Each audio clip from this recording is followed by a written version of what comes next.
Kamala Harris says she's not going to go to the border because it would just be a gesture. But she actually went to Guatemala, where she was greeted by protesters who were saying they liked Trump better, go home, and that they said Trump won. And then Kamala Harris said something really interesting. She said, don't come to the border. I was actually surprised that she said that, considering, but not really. I mean, Joe Biden said something similar. There's a big difference between what they say and what they do. And so far, their policies have been pretty bad. They've finally formally ended the remain in Mexico policy. Trump came out and said a whole bunch of stuff criticizing them. And I got to say, beyond this, Monday, it's crazy. There's a lot of news. We got an op-ed out of the Wall Street Journal saying the science suggests a lab leak. We got the scientist who told Fauci in January of last year that it may have been engineered, deleting his entire Twitter account after people pointed out that what he was sending to Fauci and what he was tweeting were completely different, which is very weird, suggesting the scientists doing the research the entire time were acting politically, saying one thing behind closed doors, but then saying certain things publicly for some reason. I wonder why. That's embarrassing. And then we got some, it is. We got other news too. This is crazy. An Amazon driver brutally beat a woman after she refused to check her white privilege and complained about a package delivery. You wonder where that racist, psychotic behavior comes from. Sorry, man. Look, I think racism is bad. I think anybody getting attacked, based on race is extremely horrifying. Yeah. And there's a problem when the left is exacerbating racial hatred and violence. And we're going to talk about that. So we're hanging out once again with Seamus of FreedomToons. Great to be here. And I just wanted to comment on the story about that scientist not being completely forthcoming about the information he had. It's interesting because I was told that we should trust the scientists, but as it turns out, they're human beings who sometimes say things that aren't true. Man, it's like almost all of them are lying. There's right now there's a weird investigation. I should say there's an investigation, and it's weird because it's like this guy says to Fauci privately, hey, it looks engineered. Then publicly he's like, nah, it's crazy. It's a conspiracy theory. But then like a few months later, Fauci gives apparently one of his organizations a grant.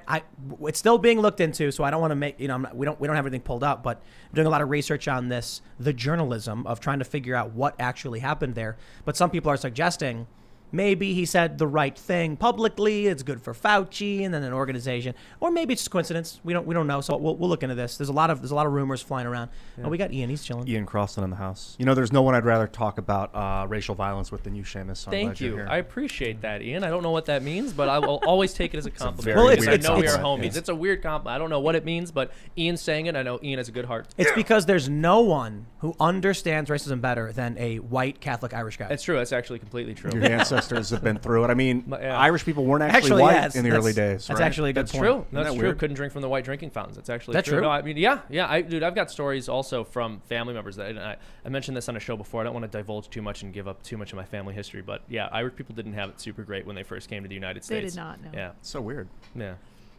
Yeah, I'm in the corner as well, similarly Irish to Seamus, but I think my family came later. But yeah. When did your family come to the States? I would say in like the 20s. They moved to New Mexico. Okay. Yeah. Okay. Mine was like the early 1900s. Yeah. Yeah. Probably just between just before yours. Good stuff. Ian looks like some kind of Nordic. What are you? That's Irish? what I'm talking about. I think I'm Irish and German, and I think maybe Neanderthal. Possibly. That explains it. Yeah, it's the big forehead. I had that too. I feel I've got the eyebrows, you know what I mean? So I'm Irish and British, so I'm internally conflicted and fighting. Oh, I'm sorry. Yeah. Now I understand. I don't know why you just wouldn't give into the Irish. Yeah. What's the conflict there? What does England even have against Ireland? Man? I know, or vice versa. Just choose the Irish. They both love each other. There's nothing bad between these countries. Have you been to Ireland? Yes. I've been in Northern Ireland. What were you doing over there? There was a big. It's the bonfire night. It's I forgot what it's called. I was in Belfast, and they stack up like 60-foot wooden so they stack up all of these wooden pallets super high, and torch it, and the fire is so intense that it like burns holes in the ground. Whoa. It's I guess the left says it's like a bunch of fascists or something, and I'm like I don't know, man. Who do they not say that about though? I know. So but it's John's like. Eve? It's Northern Ireland, so the one group and the other group, and I'm like, I don't know, man. Like I'm just here. I'm like a tourist, and we're walking around, and people are starting fires, and I'm just chilling. Was it like a festival? It's like they do it every year. Oh, I guess it's like bonfire night's like a big thing. Great country. Although I've only been at the airport in Dublin. Yeah, never been once. I imagine. I haven't actually Sad. been to Ireland. I was in Northern Ireland, so there's Yeah, exactly. But it'll be interesting That's because the war between the Irish and the British. That's what you end up with. That's Northern it, right. Ireland. That's why you were there. That's All right. Let's read the news and talk about the Kamala Harris and then these other stories. But before we do, head over to timcast.com and click the members only button to become a member of timcast.com. And then you get access to the members only area. Last week, we had a really great discussion, but almost an hour long. Me and Seamus, we were talking about pro-life, pro-choice, and all these things. And people are really getting into the comments. So if you want to check that out, go there. But also, we're about a week or two away from the launch of our newsroom, which will be rudimentary at first. But we're going to be bringing on journalists. And what I will be doing, when you become a member, here's what happens. The money, it goes to funding this operation, of which is there's going to be on-the-ground reporters. We're going to have, standard newsroom reporting, fact-checking. We're starting with one reporter and a few contract reporters. Then we're going to have probably a fact-checker. And we're already at the point where I am trying to contract out documentary production, news dispatch production. So we are there, baby. We're ready to go. And now it's just a matter of, hiring the people who can oversee this. So the first person we hire is probably going to oversee budgeting for sending out crews to go on the ground, go to these various cities during conflict, right? Just like the Riot Squad does, but we'll have our own crew that does it, and a fact-checking network. So that's what your membership gets. So for you get to watch all this great content, but more importantly, you're helping us build this site because the new site's going to be launching really soon. Check it out, become a member, and don't forget to like this video, subscribe to this channel, share the show with your friends if you think we do a good job. I'm thinking in the next couple of weeks, you guys are going to be really excited and impressed, and we're going to get all the shares because everyone's going to be like, this is great. We need more of this. We need more field reporting. And we're definitely going to be funding undercover and investigative reporting, which is going to cause a lot of controversy. And I don't know, maybe eventually get us banned on the internet. We'll see what happens. But let's jump into Can I say something there? When you mentioned fact checking, it reminded me, I actually need to fact check myself. I got a fact wrong on our last show or 2 shows ago. What was it? I said the U.S. has more economic mobility than any other developed nation. That's not true. It's higher than most people think. So like 12% of people will be in the top 1% at some point. 56% of people will be in the top 10%. The income brackets are really fluid, but we don't have the most economic mobility. So I was incorrect about that. I'd have to double check. I just know it's not us once I look back into it. Yeah. So that's my mistake. If I make a mistake, I want to clear it up. I don't want to spread misinformation. So. Oh man. I wonder it's China. Tim's kicking me out. Because you go from peasant to party you member. You go down really fast. No. Downward mobility. Let's talk about what's going on in Guatemala. We got this story from the New York Post. Guatemala's president blames Biden for border crisis as protesters tell Kamala Harris that Trump won. This is amazing. These photos. Go home, Kamala. Go home, Kamala. Mind your own business. Ooh. And a big sign that says Kamala Trump won. That is crazy. I didn't expect this. I would have thought. Actually, no. I take that back. This makes a whole lot of sense. The people who are staying in Guatemala probably like what Trump's policies are towards, Guatemala and what they should and shouldn't be doing. The people who are leaving Guatemala, they're not going to like Trump, right? That makes sense. Yeah, because Trump's the guy's blocking them from trying to get into the U.S. So naturally, the people who remain are like, yeah, go Trump. Well, and you sort of touched on this earlier, but the messaging that the Biden administration is sending to people who might be considering migrating to the U.S. is so mixed. Like Kamala goes down there and she says, if you're thinking of coming here illegally, don't even try it because you will not be welcome. If you're one of the illegal immigrants who's already here, one of the 11 million plus who are already here, you're going to be naturalized and we're going to give you citizenship because there needs to be a path for citizenship because anything else would be inhumane. But you're not welcome to come here if you're not already here. It's insane. This is one of the biggest problems with this administration, okay? Because I want to do that check. Do we have Biden derangement syndrome? No. Yeah. No, we don't. Check it out. Dallas News reports VP Harris in Guatemala says border visit would be mere grand gesture. Warns migrants do not come. Okay, come on. I mean, Look, maybe gesture, fine, whatever. Trump went down and surveyed a lot of the border. It was a big issue. He knows the American people were concerned about it. He went. I think about this, Trump derangement syndrome or Biden derangement syndrome thing. And I'm like, honestly, I think it really does in many ways come down to a difference in opinion based on what deserves priority. And so I think there's a lot of people who are like liberals, leftists, mostly liberals, leftists at your different space, liberals who are just like, I don't care all that much about illegal immigration. I just don't.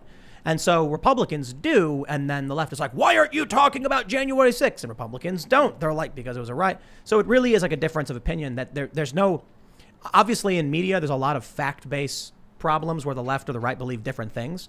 But I think a lot of it's just subjective morality. I don't think January 6th was the apocalypse. I think it was a riot. I think it was bad. I think it was, it was serious, but not the apocalypse like they're putting it to be. What did Anderson Cooper say? Here's what he said. Oh, well, no. I was going to chime in the with worst something else. attack on this country since the Civil War. 9/11. Oh, Jeez. Civil War. Wow, like, even wow. worse. That is hardcore. Wow, JFK getting assassinated? Sure. But I mean, so I hear what you say about people putting different emphasis on different issues based on where they are in the political spectrum. But the Biden administration's messaging on this has been very confused. Sometimes they're saying things that are very like warm and friendly and open to people who want to come here, and then other times it's, well, you're not welcome. So like Biden putting a moratorium on deportations and then Kamala going down and saying illegal immigrants are not welcome here, to me seems ridiculously conflicting regardless of how you feel about illegal immigration as an issue. It's a fun house mirror of policy because early on in his campaign, and even, Biden got blocked from doing this, but Biden was like, we're going to put a moratorium on deportations. Come on, man. And then, he gets in. And now they've officially ended as of June 1st, the Remain in Mexico policy, which was Donald Trump's policy that said, if you come to the border, we'll process your asylum while you remain in Mexico. So they officially ended that. Now they're doing catch and release. So they're once again encouraging people to come in. They catch them, let them go. In fact, Joe Biden, his administration has been smuggling migrant children into different states in the dead of night, which is one of the creepiest things I've ever heard. Now, here's the funhouse mirror. Because now Kamala Harris says, do not come, right? That's funny. Like a week ago, Biden announced he was increasing the amount of refugees and asylees they would allow into the United States. Yeah. So Biden's like, we're going to increase the amount of people that we allow in. And then Kamala goes, but don't come. Yeah, exactly. They're going to be like, nah, I'll come. And Biden's going to let me in. What? And that's the thing. And this is sort of what I was touching on a little bit earlier. I don't know if I articulated it quite well enough, but to say we need to naturalize all of the illegal immigrants who are already here, but then turn around and say, none of you should cross the border, though, to me is completely pointless. Of course they're going to come over here. Like, what are you saying? You're welcoming them. You're inviting them, even if not with your words, then with your actions. But I kind of feel like that's part of it. Kamala Harris can go. She won't go to the border. Right? That's serious. She's showing she's not serious. Right? It's just a gesture, Tim. Right. It's not a priority for her. And that's what I was saying. Like, I think a lot of Democrats are just like, who cares?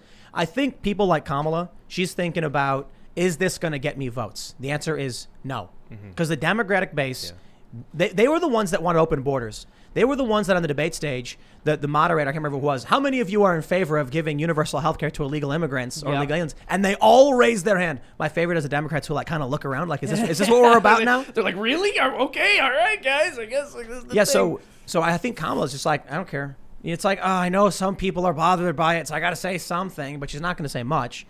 Meanwhile, the actual policies are making the problem worse. And, this is crazy. Lydia just pulled this up. The Denver Gazette.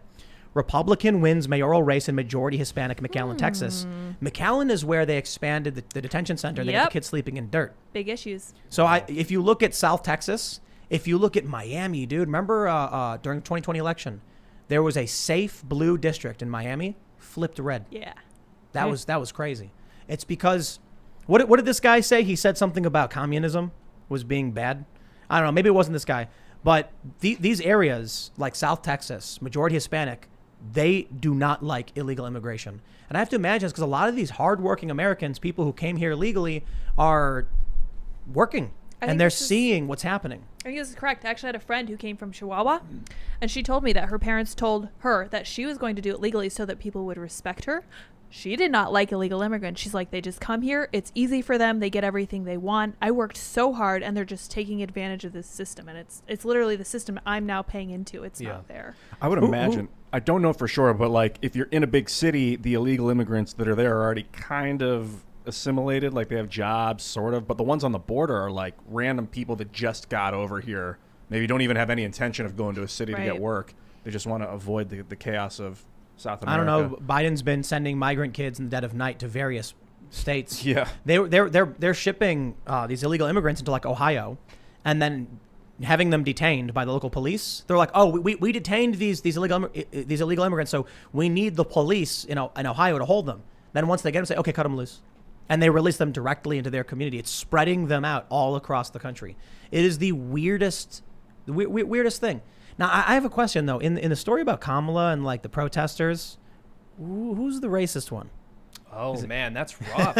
Okay. Well, here's what we'd have to figure out, Tim. We need to do an analysis on the crowd and figure out how many are men and how many are women, because Kamala's a woman of color. Right. If most of the people in the crowd are women to the point where we could say the crowd is represented by women, then it's kind of a toss-up. But if the crowd is mostly male, in fact, it doesn't even matter, right? If there's any men in the crowd, then the crowd is somewhat male. So Kamala has to be the victim here, no? Based on the rules of intersectionality? You've got math planned for this. Exactly. I know what's up. Yeah, so no, but Math I guess racist. the serious question is, like, I think one of the reasons you're not going to see this story prominently on the left is just that it makes no sense for the narrative. Mm-hmm. Like a third world country, or however they would describe it, minority country, saying they like Trump better. McAllen, Texas, they flip Republican. South Texas District, Miami, flip Trump. Guatemala, we like Trump better. Yeah. I'm not saying everybody in Guatemala likes Trump better, but it's He's going to run there. He's like, going to Guatemala, I'll become president. Dude, you love then he me. becomes president of Guatemala, just takes over the United States. what? Wow. Wow. Dude, it's Trump. All right, I have We just some made a huge connection. leap there, too. because I could do it. I get the job done. I know a lot If anyone could, it's him. He just get 100% approval in Guatemala and then annexes the neighboring countries starts until annexing neighboring countries until he gets to the United States. There you go. Honestly, I could see Trump just going for it right from Guatemala. He's like, we're going to war. We're going to take America. I don't know what the average worker is supposed to think about this kind of thing. I love that people around the world are invested in the politics of the United States to the point where they're going to complain. I mean, that's awesome to me. This is Yeah. global. This is way beyond. I mean, kinda. U.S. I I borders. kind of like when people aren't that invested in our politics and don't comment on it, if I'm completely honest. yeah, Those like days why, are done. I know, but- why is it that so many places around the world are obsessed with America? I think because of They Hollywood. hate us because they ain't us, man. we got like the cultural Yeah. hub of the world in Hollywood. We have the fiscal, not really the kind of the fiscal hub of the world with the U.S. Federal Reserve and the U.S. dollar. That's kind of the Bank of England. I mean, and we have the world reserve currency the for Swiss sure. bank. It's kind of coming out of Switzerland, but Oh. we're like the spearhead. So the world looks at us as like the financial centerpiece and the cultural centerpiece. Not us sure. necessarily, but this country. I think And it's when movies. Exactly. When Big you time. look at Culture. when you look at what Hollywood is churning out, I get why the world hates us. It's I like- do understand. it's- I don't even think it's our foreign policy. I really think it's Hollywood.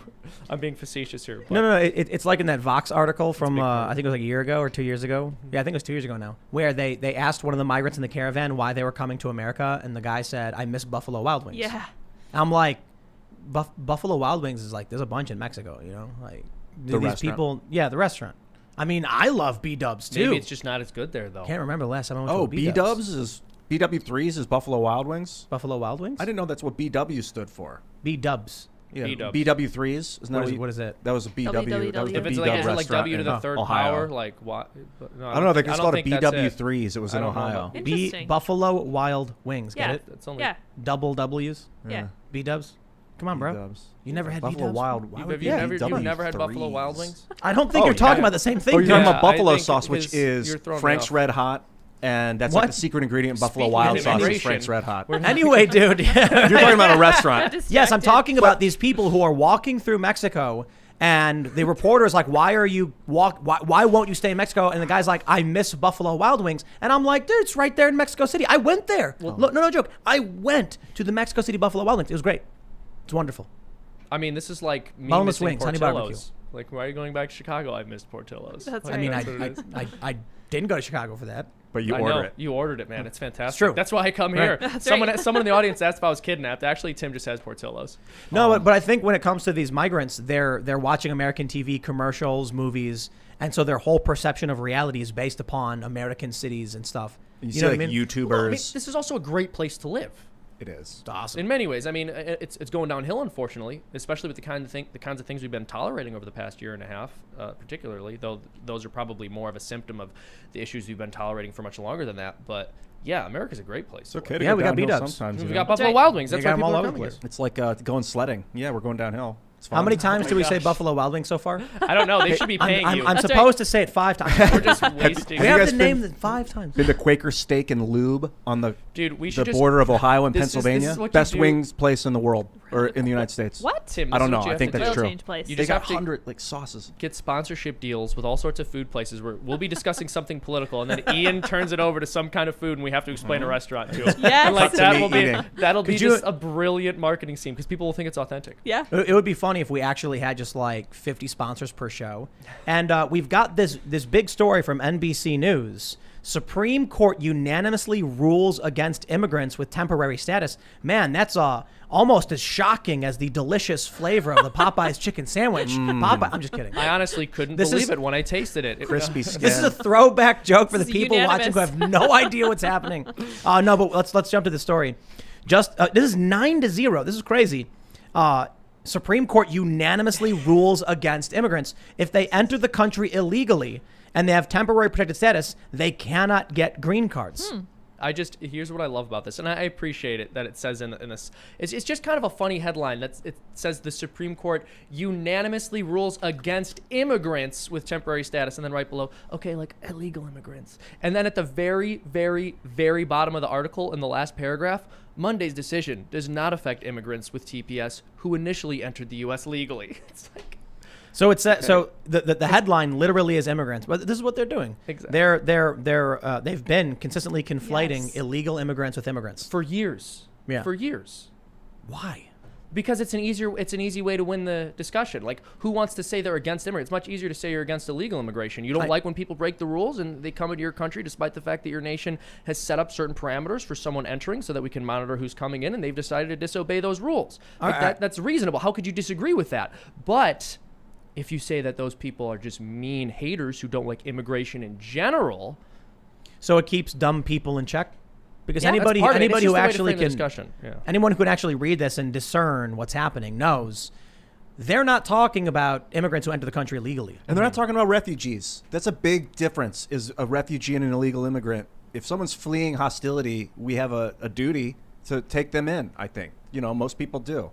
There's limits. Yeah, within limitations so you don't destroy your own system, but Exactly. illegal immigration is not that. Well, and this is the point, right? Yes, we should be helping people who need our help, but the well-being of the people already living in the country needs to be taken into account. There has to be some kind of balancing act. But if you support unrestricted illegal immigration, what you're saying is that balancing act doesn't matter. As many people can flood this country as want to without there being any oversight. And if you disagree with that, you're a hater. And the way they convince people of that is by framing it as a discussion of people who are pro-immigrant or anti-immigrant rather than people who are pro-illegal immigration and pro-following the law. Bro, there is a chaotic, destructive entity hacking away at the roots of this nation. And it's hard to even say that we remain a nation. I know a lot of people on the left will immediately, they attack this idea. If you come out and you say that we are at risk of not being a country anymore, the left will immediately start attacking you. Why? It's true. It's a vulnerable spot for them. Let's think about a few things. The Democrats in the debate stage in last year, in the year prior, in the election cycle, raised their hand to give taxpayer-funded medical care to non-citizens. California has actually done it. You've got Democratic interests and media conflating illegal immigration with legal immigration. Why? Because they want it. Mm-hmm. You've got the same ideology, this woke group, literally rewriting American history, the 1619 Project. Yep. Now it's being resisted, but when you, like we mentioned this last week, but when you've got people rewriting history and teaching it in schools, a totally revised American history. Now Washington State, this was Jason Rance reported this, is mandating critical race theory. So you know they're teaching kids fake American history. What's going to happen? These kids are going to grow up and they're going to be like, America was founded in 1619 as a slaveocracy. And you're going to be like, that's made up. We know it's made up. We actually had debunkers and news. That doesn't matter. They teach it to the kids. 20 years from now, they'll say, I know what's true. You're lying. That's my reality. Mm-hmm. So now the history of this country is under attack. The embassies are flying flags of that ideology. The people who are pushing that ideology and politically are trying to flood the country. They're saying illegal immigration and immigration are the exact same thing. Legal immigration is fantastic. I think it's great. We get a lot of high skilled work. We basically, when we have legal immigration, in many instances, I was reading this story about it. There's like a good portion of those who immigrate legally are high-skilled workers, and then a good portion are low-skilled workers. But the high-skilled workers are bringing their innovation, their technology, their resources and ideas into the U.S. It's great for us. Illegal immigration, not so much. It's bad for everybody. It creates a massive supply of a workforce at the lower level, making work So you have a massive supply and limited demand for low-skilled labor, making it more difficult for people in America. Overall, it's just very bad for lower-income individuals. They're conflating these things. They're claiming that, the right are the ones destroying democracy, that are attacking democracy. If this keeps going this direction, and I think it likely will because Republicans don't do anything about it, Republicans engage in the conversation, the Democrats decide they do, then in 20 years, there will not be a United States as we know it. The history is going to be 1619, and there's going to be a complete shift in demographics in every different place, especially with Biden, shuffling immigrant children, illegal immigrant children all across the country. It is going to erode at our civic institutions. And I think this is one of the big reasons Democrats keep saying democracy and why they've been saying it for a long time. We're not a democracy. We've never been a democracy. We have democratic institutions like our electoral process, but we are a constitutional republic. Democracy makes it easier to subvert the will of the citizens. So now we're going to be entering a period where, your money's going to get stripped away from you. Joe Biden is putting an invisible tax on the working class and the lower class in a variety of ways, and it continues to just eat away at the United States. And what's going to be done about it? I mean, there's a resistance, but a resistance is not a reversal. So we can talk about this. We can vote for certain individuals, but in the end, you get Republicans who agree with the framing from the Democrats, agree with them in the long run, and in 10 years, the Republicans will be completely aligned with where the Democrats are today, and the Democrats will move continually in this other direction until what? Yeah, I mean, the entire nation falls apart. And I've said that, I hope I'm not starting to sound like a broken record on these points, but I've said this in the past. Leftism is just social decay transformed into an ideological system of thought.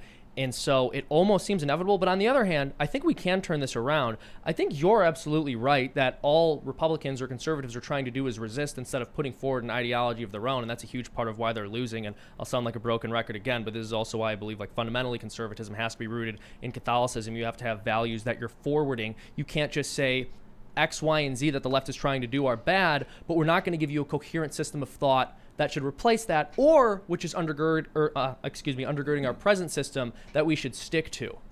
Yeah, Republicans are against things, Democrats are for things. Yeah, exactly. And if that's the case, then you're going to get a bunch of leftists saying we want this, and Republicans saying slow down, and that's it. And then eventually they get what they want. Now, I think the Trump era, Trump supporters want things, and they're demanding exactly. And so that was a problem for the left. I guess the issue is, if you live in the blue-pilled reality of the Democrats, the Republicans are snarling demons who have ultimate power and everything's their fault when they could barely get anything done. The left frames everything. The Democrats frame everything as, if we don't get what we want, Republicans are evil. The Republicans aren't even asking for anything. So it's basically them saying, we've got a bunch of what we want more. What? The Republicans are evil for not giving us more of what we want. Yeah, exactly. There's no pushback for the most part from the Republican Party, except for these new Trump Republicans, Trump himself. That was a problem for all of us and the Democrats because the Democrats are obstinate. They will not stop. They will not shut up. They will not back down. Finally, you get Republicans willing to fight back. And then it's an unstoppable force and an immovable object. Eventually, it's just, there's going to be a fracturing of the United States.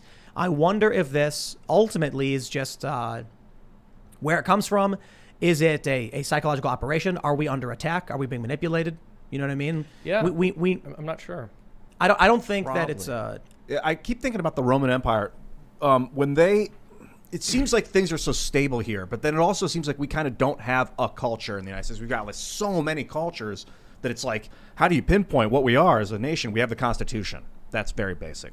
In the Roman Empire, people would migrate in, and it was very dangerous when people would come in, because what would happen is they'd migrate in, nothing would happen, then their friends and family would come migrate in, and then all of a sudden you'd have 100,000 people in a city from another country, and they'd overthrow the mayor and take control of the city. Yeah. And then the state, the surrounding lands. So that is very real with immigration. That's why you have to be careful about your borders and about letting too many people of different cultures that don't value the Constitution, the government necessarily. Well, can you imagine if 170,000 people poured over the border of a country and then the president of that country released a video welcoming people and thanking them for choosing his country? Why did Biden do that? That literally happened in March, at the end of March, yeah. Wow. In March, 170,000 people. It was a 15-year high in terms of people spilling over the border. And Biden released a video. Granted, it was for people who are being naturalized as citizens, but what he says is, thank you for choosing America. It takes a lot of courage to cross over that border and come to this nation, etc. So it's just setting us up for destruction ultimately. Very sad. And it would be one thing if he was saying that to people, because he was speaking to people who are becoming citizens, but the problem is when you release that kind of messaging at a time when the left is insistent upon conflating immigration and illegal immigration, you are basically giving the okay to everyone who wants to come into this country illegally to do so. But this mixed messaging that they've been giving now is like, if you're here, we're gonna say it's okay, but don't come. It's basically like saying, but if you get here and no one knows, then we're gonna treat you like you're fine. Exactly. So that's insane. It's insane. It's completely insane. Clear on that. Unless it is their intention to get as many people here as possible and then naturalize them and then build a loyalty and a relationship between those people and their political party so that they win forever. I'm not entirely Then it makes convinced perfect that sense. would happen. Maybe it wouldn't, and I hope it wouldn't. But I think that's if there is a plan, that's it. Look at South Texas, McAllen. We were talking about this. I mean, Hispanic areas flipped. They're going Republican. And I think that's fantastic. And there are many conservatives who predicted that kind of thing would happen because I think Mexican people tend to be more socially conservative, and that's where most immigrants are coming from. But that's definitely not something the left has been banking on. Yeah. The left has sort of assumed that they own immigrants and immigration, and they tend to believe that they can depend upon virtually every minority group to support them. I'm just, I don't know if I have confidence in the current opposition to what the Democrats and left have been doing to believe that we are headed down a path where we can preserve our values, free speech, for one, and the right to bear arms, obviously, but more just like our moral framework and our values as a nation. Yeah. When you get a bunch of people who aren't from here who come in, it's mostly just about a nice place to live. It's not about the values of the country. That's why when you take the citizenship test, they ask you have to learn the history of the country. They want you to know and respect this country and what it represents, who the presidents were and things like that. When people come here illegally, they don't know or care about any of that. They're just coming and saying, here's my chance, to get some resources. Now, the left's response is usually like, oh, it's no big deal. You won't even notice. And it's just absurd to think that there's not going to be an impact. You mean to tell me that when it comes to climate change, all of these farting cows and all of these individuals using electricity and air conditioning, it's extremely bad. You mean to tell me that the individual has an impact on climate change, but the individual coming in here illegally doesn't have an impact on our economy? How about we frame it that way, right? The United States produces more carbon emissions than a bunch of other countries, so the last thing we want is more Americans, right? No, I guess they're fine with that. They just want to transform the economy as well. So what do you mean to tell me? You're going to invite 170,000 people in 1 month, but then also take away their means of actually maintaining themselves through the economy? They can't use electricity. They can't produce carbon. Then all you're doing is encouraging them to go on these long and dangerous journeys. Then once they get here, you make them do serf labor in exchange for nothing but limited access to resources. Meanwhile, the ultra rich are allowed to do whatever they want. Yeah, exactly. You're kind of building an underclass. And there's a few things you said there which I'd like to dive into. When you're talking about immigration, it's sort of the distinction between illegal immigration and legal immigration. There are a number of people who have made the criticisms that, well, a lot of conservatives say that they're in favor of immigration, but they're against illegal immigration, but that's incoherent because then they should be okay with us allowing anyone into this country as long as we make them a naturalized citizen through some kind of process. But the entire purpose of having an immigration system is, as I said earlier, oversight. And so I think what we need to be doing in terms of our messaging isn't just saying we are against illegal immigration. We have to be talking about the immigration system which we want to build, or the one which was supposed to be here, which we would like to maintain, and that is one which says if somebody wants to come here, as you've stated, they have to prove to us that they are interested in promoting our values. Did you know that Jon Stewart once, a few years ago, 6 years ago or 7 years ago, advocated for the draft? Whoa. Jon Stewart said we must work. Bring back he said the draft. I think he said draft people into doing volunteer work though. Well, he said for the greater good of the country. Yes, he said the draft, and he said, but it could be. You know what? I could simplify his entire quote down to a very simple sentence: service guarantees citizenship. Oh, Jon Stewart endorsed. He didn't say that though. Okay. But that was basically what he was saying. It would give people a skin in the game, a stake. I agree. But I agree with Jon Stewart about his statements on the draft. But here's where it gets complicated. Service guarantees citizenship. The problem is, I mean, there is already a kind of service which is taking place. When people come into this country, they're doing jobs, not that Americans aren't willing to do, but that Americans aren't willing to do as inexpensively as they will do them. And so they're already providing a service, but the problem is at some point you oversaturate the market and make life more difficult for people who are already here. So that's why I would be a bit apprehensive about that. Even if they are coming here and providing some kind of service, at some point, we still reach a limit where there are too many people, and no matter how badly someone wants to come here and serve, we just can't let them. Could you imagine if the U.S. said, like, literally anybody serve 2 years in the armed forces as, like, frontline infantry and you'll get citizenship? Oh, my goodness. The U.S. That's Roman style, yeah. Yeah, the U.S. would have, like, 1 million ground troops every year added to their ranks. So they don't do it exactly like that. It would be that's a pretty evil thing, in my opinion. Well, yeah, and it would also, I would imagine, you mentioned the Romans did this, but I would imagine that would be a really horrible military strategy because you have a bunch of people who aren't committed to the ideas of your nation and don't necessarily have any loyalty to it, and now they're on the front lines of your military. Yeah, like, but those people could be completely anti-America, and they could just be infiltrating your armed forces. But it's the Zap Brannigan strategy, you know? If we get into a full-scale conflict with another nation and you can just send wave after wave of your own... Yeah, very evil. Yeah.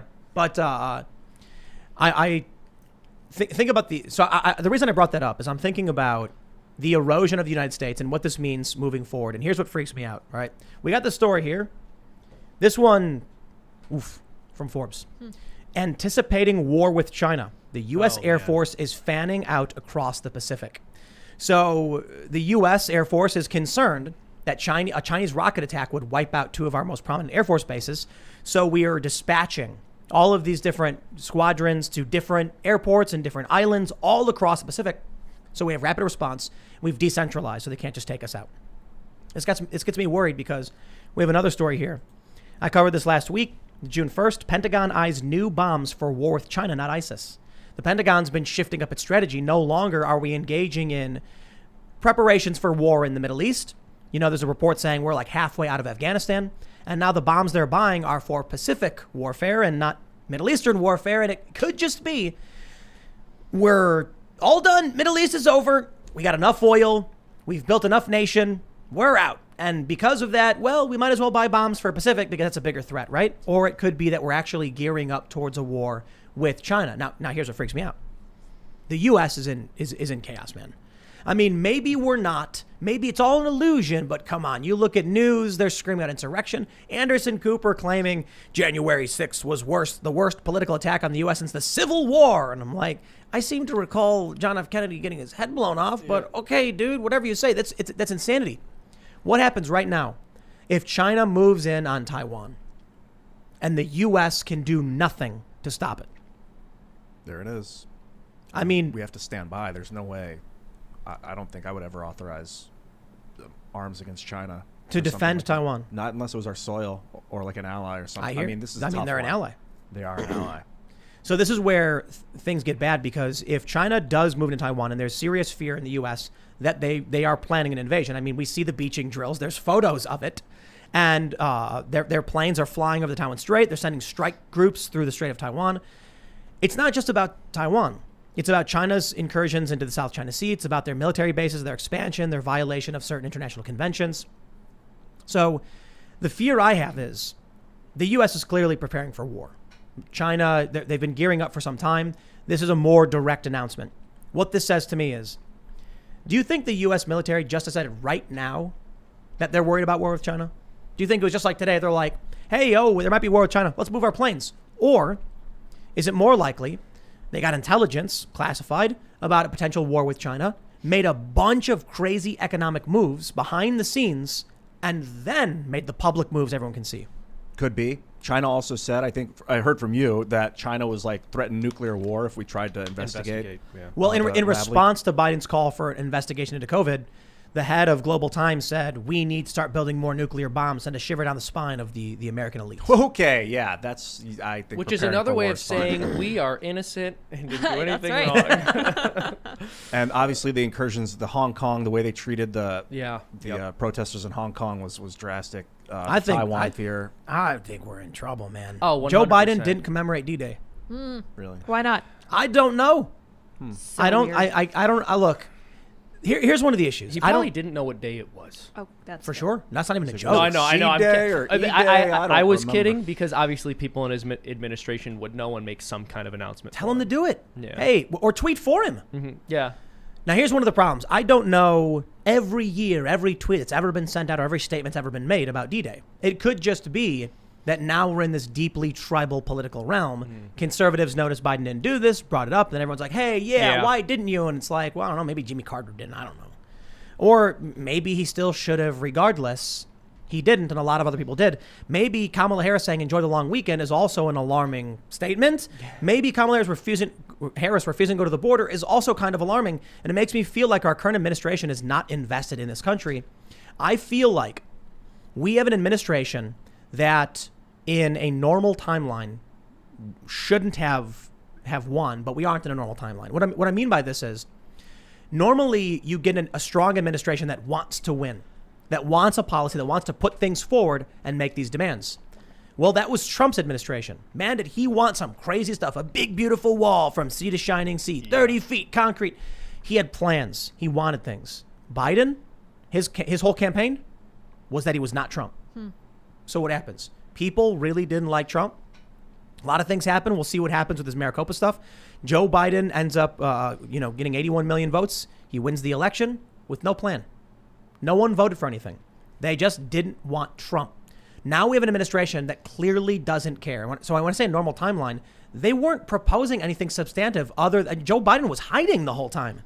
He was just like hiding in the basement. Everyone's like, "Where's Biden?" Oh, call. He's Call the lid. Yeah, calling the lid. Yeah. No press. So this is what you get. Now we're facing the very serious prospect of war with China. Our military seems to think so. And what can we expect in the event that war actually breaks out? My fear is that war will come to us no matter what we do. And this is a fear that a lot of people have in government, and it leads to very pro-war sentiment, which I disagree with, but the world is not so black and white. You can't just be like, I'm against war, therefore I will never go to war. And it's like, then you get wiped out. No, I mean, I understand that I'm very anti-war. The number of wars that I would be willing to support, let's just say it's an extremely narrow subset.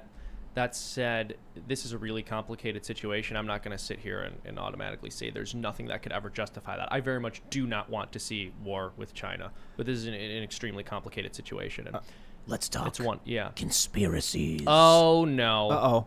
Well, this is also, I mean, obviously we should do everything we possibly can to avoid that war if at all possible. I'm not coming down on one side or the other. I'm being the milquetoast fence sitter here, but it's also because I haven't, most of my interest in foreign policy has been directed towards the Middle East because that's where the United States has been screwing around for the past 2 decades. But when it comes to China, I guess I just hadn't really considered that it was a realistic possibility until very recently. So you oppose war with China? What? You oppose war with China? Yeah, I would like not to go to war with China, but also I have no idea. I mean, there could be reasons that someone brings to my attention. Yeah, I'm not dogmatic on this. Just wanted to clarify real quick. So my position is, I don't want to go to war with China, but the war may come to us either way. That's my point. Yes. So I'm a bit more in the middle than you. That means, Ian, you have to take the pro-war with China position. I'm obsessed with it. I'm kidding. Yeah, Okay. Ian's always telling me. I wake up in the middle of the night. I'm Ian. sweating right now. Dude, every single day, I see Ian sitting on the couch just cleaning his AR. And he's like, We're we're getting ready. You're all laughing at me now, but just wait. He knits wool Chinese flags, and then he brings them out and he puts them on the archery board. And Oh my god. no, I'm kidding. But no, let's talk about conspiracies. It's not really a conspiracy. Conspiracy. It's a weird word, conspiracy, But right? can I ask you something? Yeah. With What do fire. you think would have to happen to justify a war with China from your perspective, or what do you think would put you over the edge where you would say like we have no choice? I don't know, man. I mean, usually it's like China beaching on California. US soil. Yeah, that's kind of what I'm thinking. Chinese Like if they ships, start to invade and there's nothing else we can do, but But it's more than that. Like if we sit back, and this is a really tough philosophical question, and just let them do whatever they want. Exactly. Make them get totally stronger get that, and stronger. So it's Yeah. like you sit back and you're like, China's building a new GPS system to rival the US's because we have the main GPS system used by everybody. They're going to become militaristically independent. They're taking in more imports than exports. They're doing beaching drills for Taiwan. They're trying to seize the South China Sea. They're sinking Vietnamese fishing boats. They're building military bases in violation of international conventions, and they just keep doing it. What happens if we do nothing? No, they'll keep doing it. And then eventually, once all our allies are crushed and our resources are limited, then they land their boats on our beaches and we say, well, the one thing we got going for us, we got a gun behind every blade of grass. Yeah, exactly. You know, we are a nation armed to the teeth, so they will never. I don't think it's possible to conquer America. No. I just don't think it's physically. Like, you could literally. You could conquer California. Yeah. Like, everywhere No. else, it'd be really hard. No, I don't. I mean, I'm being facetious. It'd be difficult to take any scrap of land on this country, on this yeah, continent. Yeah. like you would have Confederate flag waving, you know, Republicans from the you know, I don't want to say deep South, but I don't know, because it's not really Running over to California, the Californians would be like, no, you need to leave. No. Like, we'd rather have the Chinese here than No, you. no, no. There would be soy boys cowering with their, you know, purple mohawk, going like, "They're shooting at me," and it's like, "Don't worry, you're American. I may not like you at all, but we're being invaded." No, like, you'll get the staunchest conservatives waving, you know, Confederate flags, For the sure. Trump flags, For sure. running into battle and defending the California soy Multiple boys. Being, weapons. but there's the really serious problem about war with China. It's really easy to be like, I'm anti-war. Exactly. It is. Now, that's easy to say when we're talking about Syria and the Middle East. Oh, I get it. You want to build an oil pipeline. What did Biden do? Biden just approved Russia to build the pipeline anyway. So that is, let's talk conspiracies, okay? Oh, I've no. been trying. You guys won't let me you do want it. to take it? I always, every single day, Tim just sends me these articles, and I have to send him Snopes fact checks. Every as a response. time. I go, Tim, I tell say Tim, that's not true. I have brought Seamus like 15 gay frogs, and he keeps telling me to shut up. I Tim, looked up I in just, you the don't, window. that frog is expressing itself a certain way that doesn't No, mean no, it has no, no, anything no. to do with the chemicals in the Let's- water or anything to do with that frog's orientation. Here's what I mean. I don't mean like conspiracies. I say that because it's funny how they've turned that word into something that means like false story. Weaponized So what- it. Like when people talk about flat Earth, like it's a conspiracy theory. No. If you literally- believe in stupid things, that's just you believing in stupid things. But let me say this: last year, the economy's locked down. What happened? A bunch of people in our major urban hubs moved, and they moved to random places we can't. Like, they didn't all the 500,000 people who left New York. They didn't just move from like New York to like Pittsburgh. No, they to New Jersey. spread all over the place. Now, these are the people of means. These are heads of industry. These are wealthy individuals who command economics, who command the economy in this country. They decentralized. What else happened? We realized we couldn't manufacture things. We had no capability. We tried shoring up our manufacturing. Now we have a bipartisan bill. Democrats, Republicans agree. We need $250 billion towards industry in the United States. I think about these things. The decentralization of our economy, the moving out of cities. I mean, that's really fortunate for us should we enter war with China. Buying guns? If buying Yeah, guns like lots crazy. of firearms. The riots made people buy guns like crazy. Yeah. If a nuke dropped on New York last year, the beginning of last year, it would wipe out tons of heads of industry. It would destroy our economy. The pandemic resulted in a decentralization. So I don't really mean conspiracy. I'm just saying how fortuitous for us in the event a war breaks out, these things happened. We got more people armed to the teeth in cities. In California, more people have left big cities and moved out to suburbs and moved out to rural areas, and they're working remote. All these things are really good news for a country about to go to war. You know, the downside of working remote is you're at the whim of the electric grid, which could be a problem if that gets knocked out. But other than that, I think you're right. Man, a on. big push there's to get off fossil fuels, you know, and to get solar energy and renewables. And so this is something I've been telling myself. Maybe it's just to cope because I'm very sad. But ammo has been ridiculously expensive for the past year and a half. And Right. anyone who has any interest in firearms knows that. And when I see the prices, I get very sad. When I see the empty shelves, I'm sad. But what that means is that more Americans than ever before have ammunition. I mean, the reason the demand skyrocketed is because everyone went out and bought ammo. And that means the American public is now significantly better armed than they were prior to COVID. And Dude, I think that's fantastic. I think I was buying 380, and it was like $1 a round or something insane. I'm just, that's insane, Yeah. man. I wonder what it's at now. I That mean, was a while ammo, ago, wasn't it? I've been talking about like a good investment, and everyone's like, you got to buy this, you got to buy that. I'm like, I thought about it. And what I said, I've been saying for a while, think about the most common household item. That's the hardest to produce. And that's probably a good investment. Because assuming there's like a major crisis or a war or something, otherwise, if the economy is going to keep on keeping on the way it is without ups and downs and, quantitative easing, yeah, well, then you've got your standard gold, Bitcoin, whatever. But I'm talking about in the event of a war or some kind of conflict or crisis, what's a good investment? And so I think, like mouthwash, really good. You can use it's antiseptic. You know, you can use it to clean your mouth. Really great because you don't want to get, you know, infected teeth or anything that can kill you, actually. Yeah. But more importantly, like if you get a cut, it's antiseptic and use it. So alcohol works, but alcohol you don't want to put in your mouth, right?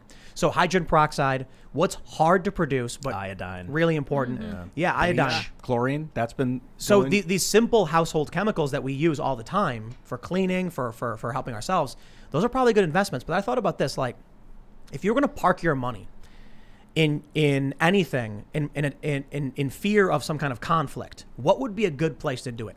Water? Yeah. People need water. Gasoline. Gasoline doesn't stay. Yeah. After a while, gasoline. There's powder. I don't know how this would work for a large supply, but I know that there are powders that you can put in gasoline to make it last longer. Make it stay longer. Oh. Yeah. But there's other fuels you can. But I thought about it and I was like, you know what? Gold. Why? Why gold? Why? We want to go. No. Gold is good if there's still confidence in our existing social structure. Yeah, if there's actually going to be an economy to speak of. Right. Bitcoin and gold are valuable because of the functioning economy as it stands today. Let's say we enter, a Walking Dead apocalypse scenario. I do not believe that's going to happen. I know. Because for the most part, it hasn't. I mean, countries have fallen, but they still have economies. But I don't know why. I thought you were going in the zombie direction with them. For the most part, it hasn't. Like, No, I mean, like, when countries or empires fall, people still keep working and eating and things carry on. So gold makes a lot of sense. Well, yeah, look what happened when the USSR fell. Right. People still, actually, it was crazy. People just walked into factories, took them over. But that's why I was thinking, like, a gun really is a good investment. Cars depreciate. A good working gun is going to go up in value. If you take good care of it and it's a decent weapon, for sure. Yeah. I mean, even a decent weapon, I mean, if things get really bad, any weapon's a good weapon. Any weapon's a decent weapon. But I was genuinely thinking about not the apocalypse. I'm just like, what's something you could buy for a couple $100, and then in a few years it'll go up in value. And I'm like, guns not going to go down in value. I mean, and unless they ban all guns, they won't do. Joe Biden now, he wants to do a bunch of NFA things. So they want to make so right now if you do a pistol with a brace, Joe Biden was saying that's a short-barreled rifle. Yep. And I mean, I've talked to a lot of gun people who are kind of like, the brace is supposed to go on your arm, I see. but people just shoulder it, which is kind of like a stock. So they want to make that NFA, which means it's National Firearms Act. It means it takes a year to get. It's like you got to go get your fingerprints, you got to go file paperwork, you got to pay $200 per item. They want to make it more difficult. In that instance, the guns actually go up in value because they're harder to get. So it's a good investment. But we got some big gun news. So we were just talking about, for those that are just tuning in, we were just talking about all of the things that have happened that have been very fortuitous for this country if a war with China were to happen. Notably, people are moving out of cities, decentralizing the economy. People are working remote. So even when they're outside of the city, they don't need to be in the same office. That's great. If a bomb drops on New York and everyone's working there in the same building, you could wipe out a whole oil company. Now you've got everybody, not only have they moved out of the city, they're in different parts of the country and they don't even have to come into the office. That's really good for us. The other thing that happened that was really good for us in the event a war were to break out, people started buying guns like crazy. Yeah. Record number of guns and ammo being sold. And as that saying goes, I don't know if it's true, it would be impossible to invade the United States because there's a gun behind every blade of grass. Now we have this big news from a couple days ago. California assault weapons ban disrespects freedom, federal judge writes. I love that. Yes. He struck it down. Good. He said, I heard about here's this. a quote. Here's a quote. Let me read. For more than 3 decades, this is crazy to me. Hold on. Just listen. For more than 3 decades, California has banned certain types of semi-automatic rifles, including the AR-15, under an assault weapons ban. On Friday, a federal judge threw out the ban, ruling that it violates the Second Amendment to the United States, to the U.S. Constitution. Quote, the Second Amendment is about America's freedom, the freedom to protect oneself, family, home, and homeland. Judge Roger Benitez wrote for the U.S. District Court for the Southern District of California. California's assault weapon ban disrespects that freedom. Governor Gavin Newsom called the decision a direct threat to public safety. You get the point. Now, this judge, my understanding is that he was appointed in 2003 by Bush. I don't know if they mentioned that, but he's been here for a while. Why right now are they saying, Californians, go buy your AR-15s? How's that work? Can any judge at any time just look at a law and be like, I want to overthrow that. It's a lawsuit. So someone sues saying banning the AR-15 violates the Constitution. The judge said, I agree. Wow. Now, for now, there's going to be an appeal, so people probably shouldn't run out and try and buy weapons. But I got to say, man, when you think about what's happening in this country, what were we just joking about? China beaching into beaching California and running in. Now Californians can go buy AR-15s. The Second Amendment, a well-regulated militia being necessary for a free state, the right of the people to keep and bear arms shall not be infringed. Yeah, I think. Well, it's really good news for a country trying to secure a free state from a foreign invasion should a war break out, that they're all armed to the teeth. And now in California, after 32 years, a judge says you can go get AR-15s. I got to say, though, this is, there's this old saying, best time to plant a tree is 20 years ago, second best time is today. I don't exactly envy the people who are just getting into firearm ownership now. I'm glad that I purchased my weapons and my ammo before all of this stuff, but I'm glad they're doing it at this point. However, it's going to be really, really difficult for them to start practicing with their weapons. It's going to be really difficult to get range time in. Ammo's so expensive. I don't know how any of those people would really become proficient in time for a war with China. Yeah, we got unless, of course, I mean, I'm sure there's some number of them who already owned guns but didn't have an AR. Yeah, we got like a laser bullet targeting device that you put in the chamber, and then it allows you to like hit a pad on the wall, and it tells you how accurate you are. But it doesn't have like the kick of the ballistic. It's just a way to train without losing ammo. So my first thought is, what are they going to try to do to get this decision overturned? What are you thinking? Well, they're going to file an appeal. Right. And that's it. I mean, it's going to go through the courts. It might go to the Supreme Court. I think it would be great if it does. The assault weapons ban makes zero sense. You will not find a human being who knows about guns who will advocate for those laws. It's true. Because even when I take like the devil's advocate position, where I'll be talking to a Democrat or a lefty, and they're like, we got to have this assault weapons ban. My first point is the one I bring up all the time, the one that affects me personally. Yes. Okay, hold on. This law is getting overturned. And they're like, this is terrible news. And I'm like, actually, it's good news. In Maryland, for instance, the M1A, which fires, I believe it's 7.62 by 5.56. I'm sorry, 7.62 by 51. It's illegal. It's an assault weapon. The SCAR 20S, which fires 308, totally legal. They're almost identical rounds. There's a higher pressure in the 308. The law makes no sense. The AR-15 that shoots the 308, legal, but the M1A is not. It's like, that just makes no sense. So it's also These laws don't like you have the Mini 14 being classified, or I'm sorry, the AR-15 is classified as an assault rifle, and then the Mini 14 or an assault weapon. I apologize, and then the Mini 14 is not. And so they fire the exact same round. Both can have 30-round magazines attached to them. They can fire the same round. Mm-hmm. They do. They're usually chambered in 5.56. Right. So that's what's insane about a lot of these arguments is that they're like, we're going to ban assault weapons. What does that mean? Is it scary? Mm-hmm. Or actually, gone. I need to double check. The Mini 14 might usually be chambered in 2.23, but not that big a difference. Well, the AR yeah, also but fires 2.23. Right. You get something in 5.56 that'll do both. So whenever I bring up this argument, and I'm seeing it pop up more and more. Maybe it's just because I'm paying attention, but a lot of people are pointing out the reason why we use 5.56. They're small. They're really small. Yeah. The reason we use those is so that you can carry them. Yep. Mm-hmm. Is so that in war people can carry lots of them. It's not a giant round by any means. Could you imagine if people were like going to war with like Sabo slugs, like massive, huge 12 gauge? They're like, we're going to use the biggest and most definite. No, you can't carry that much. And so when they talk about hunting, it's like, you should go look at what they use for hunting. They got big weapons. Yeah, we can't show any of those. I know. So I'm not going to. But we actually have some on the table. The AR-15 is also an incredibly popular hunting weapon, too. I don't want to forget that, because often they will say things like, you can't hunt with an AR-15, or you don't need an AR-15 what would for hunting, you use? Which is ridiculous. Yeah. I don't understand. I guess I've got a bunch of bolt action rifles. I'm not like very well trained or anything, but it's described to me that less moving parts, more accurate, easier, versus AR-15. It's got a lot of moving parts, so that affects accuracy, but less recoil. So I'm not entirely sure I understand what the argument is from these people, other than, is a gun scary? Exactly. The AR looks scary. And also, I mean, the AR has been used in many school shootings and many public massacres, but people don't realize it's not as if the maniacs who go do these kinds of things are using the AR because it's a particularly effective weapon for doing that kind of thing. In fact, there was one article I read which was basically hypothesizing that it's the copycat effect, because the AR is not the largest. I mean, the 5.56 is not the largest round you could get. You could probably, someone could use an AK, and that has a more powerful round in it generally.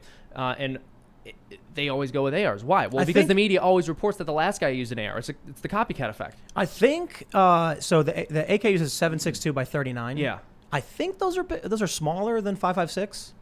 I'm pretty sure, like shorter. No, they're bigger. I mean, I'm pretty sure. The round is Let me bigger, double but I check. think they're shorter. I think I figured out why they're making ARs assault rifles. Because the letters AR make people think it stands for assault Yeah. rifle. People actually when it think means that. Armalite rifle, which is Yeah. the company Right. that built the thing. Right. Yeah.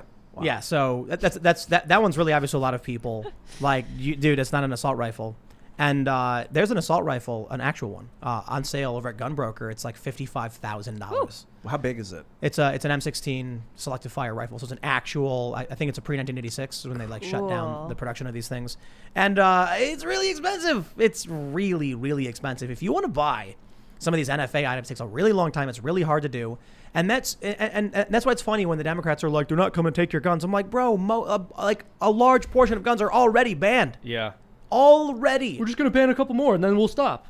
Well, so anyway, I want to go back to my point. I was talking about this thing happening in California, which is very good news. We'll see what happens if it makes it to the Supreme. If it escalates, the federal court gets appealed, goes to the Supreme Court. We'll see what happens. But it's not all good news. So I can mention, hey, how fortuitous for us that, in the event war with China breaks out, more people might have AR-15s. We do have some contradictory news. We have this from BearingArms.com. DOJ issues proposed rule on pistol braces, model red flag legislation. They say, 2 months ago, Joe Biden announced his first executive actions on gun control, promising that the DOJ and the ATF would issue proposed rules aimed at cracking down on the proliferation of home-built firearms and AR-style pistols that use stabilizing braces, which Biden and other anti-gun advocates want to declare as items subject to the National Firearms Act. The DOJ's proposed rule on so-called ghost guns was unveiled a few weeks ago. And today, the DOJ released the agency's proposed rule dealing with pistol braces, along with the model red flag legislation that the administration is hoping states will adopt in the coming months. You can read the full proposed rules here. We get the point. So I'll break it down. And again, far from being an expert on this stuff, there's things called AR-style pistols. And so you can get them in basically like any round. They have this folding brace on the back. They call it a brace. And what you do is you pull the Velcro and you can pull the bottom. You can put it over your arm because a pistol you're supposed to fire with one hand. So the brace allows you to be stable while you're firing. However, these braces can be put up against your shoulder. You can brace the firearm. Now, it's really interesting because there's a bunch of people I've been in ranges where they're like, never brace the pistol because then you're like a short-barreled rifle. And I'm like, but you can have a brace and put the brace up against your shoulder and it's okay. And like, people are doing this in magazines and stuff. I'm like, I'm genuinely confused by like these rules. Yeah, the rules are really weird and confusing. My thing is, right now, you can go to a store and just walk in and be like, I would like to purchase that 9mm AR style pistol with a brace. And they'll do your background check. I think for a lot of first-time buyers, you're going to get bad news. They're going to be like, we'll see you in a week. Come back and we'll let you know if you've been approved for the weapon. So when I first started trying to buy weapons, it was like 5 days. Every time I wanted to buy a gun, I had to wait because they were doing a background check.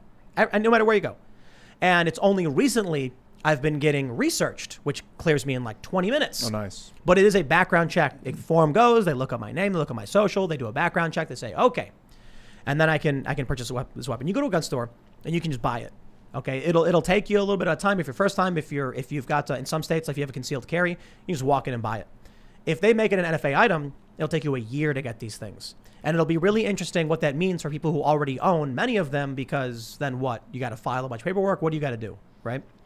So this is bad news for a lot of people who have legal and, in my opinion, firearms that are safer, absolutely safer. So you don't want to be, and this is my opinion. Okay, I'm sure there's a lot of experts, there's a lot of opinions in the gun world. I was talking to some guy about home defense because I tweeted about shotgun versus AR-15 for home defense.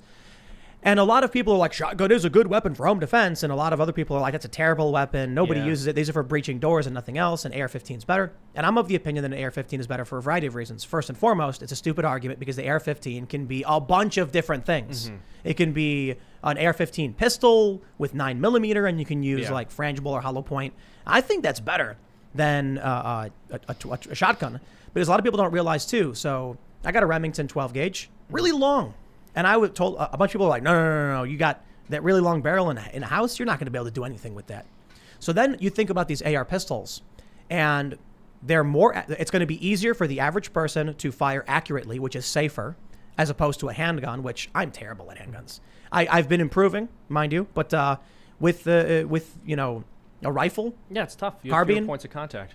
Yeah. It's a lot easier. I got a really good advice the last time I went out to range with improving my accuracy with a rifle. Handguns, I got good advice, but it still is difficult. Especially, imagine this: you're in your house, somebody breaks in, and you go for your handgun, and man, you better know what you're doing with that thing.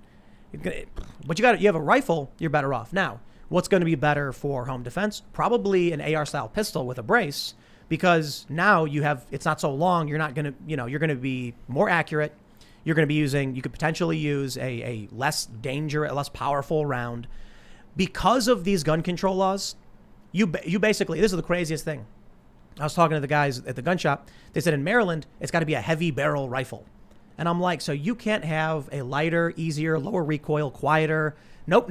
Maryland banned all these things. So now you quite literally have heavier, harder to use, more dangerous weapons, which means people who aren't specialists in firearms, who just get something for home defense, might miss. That's the result of these gun control laws, not making anything safer for anybody, making everything worse. Yeah, no, exactly. And there are some laws that have been proposed, I've heard from different people on the left, to restrict people from purchasing more than, like, it depends on the state, but they'll set a limit on the amount of ammunition a person should be able to purchase, and they'll argue that this would be an effective gun control measure. But the problem with that is people just don't get to the range as often, and they don't get a chance to practice with it. And then I believe it was in New Jersey where they banned anything with a magazine capacity greater than 5. Am I mistaken Jersey? there? Yeah, No, I think New Jersey's 10. 10? Okay. New York. It's like you can have a capacity of 10, but it can only have 6 in it or something like that. That's totally insane. Yeah. I mean, if you're in an emergency situation, if someone has broken into your house, you're going to be shaking when, you're going to be, also, like, people don't understand when they don't know about guns or have never fired one before, that it's difficult to hit a target on your first try, and especially if your adrenaline is pumping because somebody has burst through your front door and they're trying to harm you and your family, you're probably going to miss them. Even if you do hit them, it can't take more than one hit to take a person down. It's true, but I do have some good news. None of that matters, because in most of these states that ban guns, you go to prison whether or not you hit the person or miss. It's like someone broke in your house, hilarious. Off to prison with you. Good news. Yeah. Reminds me of I just want to say, I have had people who I know ask me, like, well, why would someone need, like, a handgun with 15 or 16 rounds in it? It's like, dude, because, first of all, if more than one person breaks into your house and you only have 6 rounds, like, you're already done. I'm sorry if you don't know how to use a firearm very well, if you're not very well trained. I mean, how often, I want to double check this because I don't want to get the statistic wrong, but the majority of the time when a police officer is aiming at a target, they miss. And they train more often than most citizens do. So they still barely train. Yeah, that's also true. I have a buddy who was in the military and he was a police officer, and he said that as a cop, he almost never trained, which was really unfortunate. He was not a police officer for very long. He left. But yeah, I don't know. If police officers are not well trained enough to hit targets, then you expect civilians to be able to do so with a limited amount of ammunition in their magazine. One of my favorite things you see on Twitter, you'll see these arguments that make literally no sense. Yeah. And it's a meme because they all repeat themselves, clearly having never fact checked it. And there's one going around where they're like, if you can't hit it in 10 rounds, you shouldn't be shooting at it. Yeah. It's and insane. I'm like, so you're saying I should hit 30 to 50 feral hogs with just 10 bullets? Mm-hmm. Also, I get it. 30 to 50 feral hogs is a meme, but you just carry more magazines. It's the stupidest thing. They're like, you should only have 10. So there was a guy who there's a sheriff, he did a video where he was like, using lower capacity magazines, but more of them. And the times were negligible in between. Because when you have a handgun, you just press the release and then you put it in and you start shooting again. And then when it comes to like an AR, you pull the release and you put in the magazine, you start shooting again. People, like, these arguments about capacity size are empty platitudes from Democrats who are just trying to give something to gun control people. But I will say, if they keep gaining ground on this, eventually it'll be like bolt action or nothing. Yeah. And you're like, okay, whatever, man. People will say things like semi-automatics shouldn't be legal. It's like, what are you talking about? Like, technically revolvers, they function as semi-automatic. Mm-hmm. You pull the trigger, it fires, and then it spins and you're ready to fire it again. But, this is the nature of arguing with people who don't know anything. What are AR-style pistols? It's basically the same function mechanics of an AR-15. So is it like Armalite rifle style? Or is it talking about the AR-15 style? So an AR pistol, or like an AR style pistol, means the same thing. It's basically an AR-15 but small. and then you're supposed to hold it with one hand and shoot like a pistol. But they put braces on it that you can put on your forearm to make it easier to shoot. But people will, put it up like a stock, and you're not supposed to do that. But I guess that's the issue. Everybody does it, so that's why Biden wants to make it an NFA item. Make it so that it qualifies as a short-barreled rifle. I think they need to rebrand the AR because it sounds too much like assault No, rifle. it's irrelevant. I mean, the AK functions similarly. Yeah. There's a bunch of different weapons you can get that are semi-automatic rifles that function, and it's just the AR is just it's a good working mechanical device. So what does AK stand for? You guys know off the top of your head? that's probably a Russian Something word. Kalashnikov? Yeah. Oh yeah, there you go. I'm looking it up. Yeah. Yeah. Well, let's. How about we just do the hardest of hard segues and Yes. jump to something totally unrelated Yes. to Yeah, I guns. love hard Conspiracies. That's what I'm about. No, Tim. I think there is a conspiracy that the NSA and the CIA are all making us more resilient in case there is a war. I think there is that conspiracy. They're decentralizing everything. I don't know. I have no proof. They're letting Antifa run wild because they want to sick them on another country. They're like, we're going to send you Because guys they want us to to buy you're gonna guns. wreak havoc. They want us to buy guns like crazy. Yeah, no, I hear you. I was Yeah, being facetious. millions upon millions. Ammo shortages. Yeah. This is another thing, man. You got to just think. So this is Someone like hacked Chance. the ammo pipeline. While all this and stuff's they- going on, there's massive government contracts for ammo and ammo shortages. Like, it's just a lot of things where it's like, wow, all those things happening are really good for us if a war breaks out. Ammo shortages. I wonder why the government is buying so many bullets. Oh, they're dispatching the Air Force across the Pacific to avoid a Russian rocket attack, and they're buying bombs for Pacific Theater. Really interesting that all of these things are happening, but I don't think there's going to be a war, even though we are in the fourth turning and there's Thucydides' trap and constant articles saying, are we going to war with China? And now lab leak hypothesis is becoming prominent and accusations about China and are getting really serious. Maybe nothing happens. Maybe I don't know. Maybe nothing happens. But, yeah, man, it's it could be like 2021, a year and a half long false flag. Like the Gulf of Tonkin One happened moment, sorry. in a day. But they're just like, yeah, the Antifa thing, it's they just want to get us ready. I don't know about that, but I do know about this. Oh. From the Daily Caller, Twitter suspends former Treasury official after he compared Brian Stelter to the Gimp from Pulp Fiction. Whoa.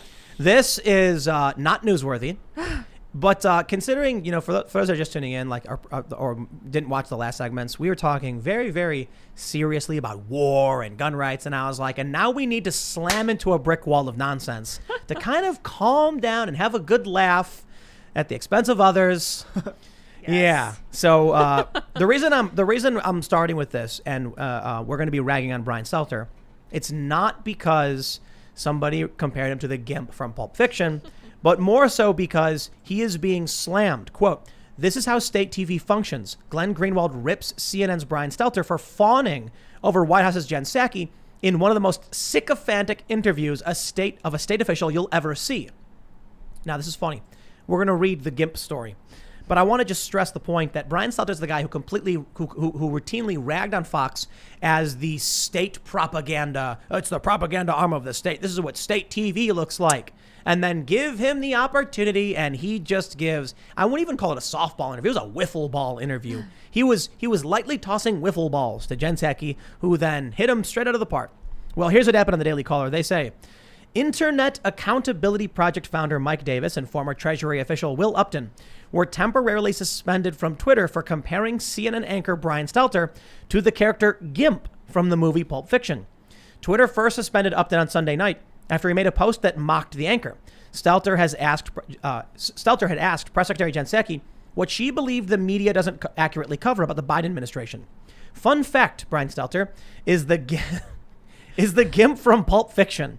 Upton's initial tweet read, which was followed up by a GIF of the character from the 1994 film. Oh, so they restored it. Oh, Wonderful. my.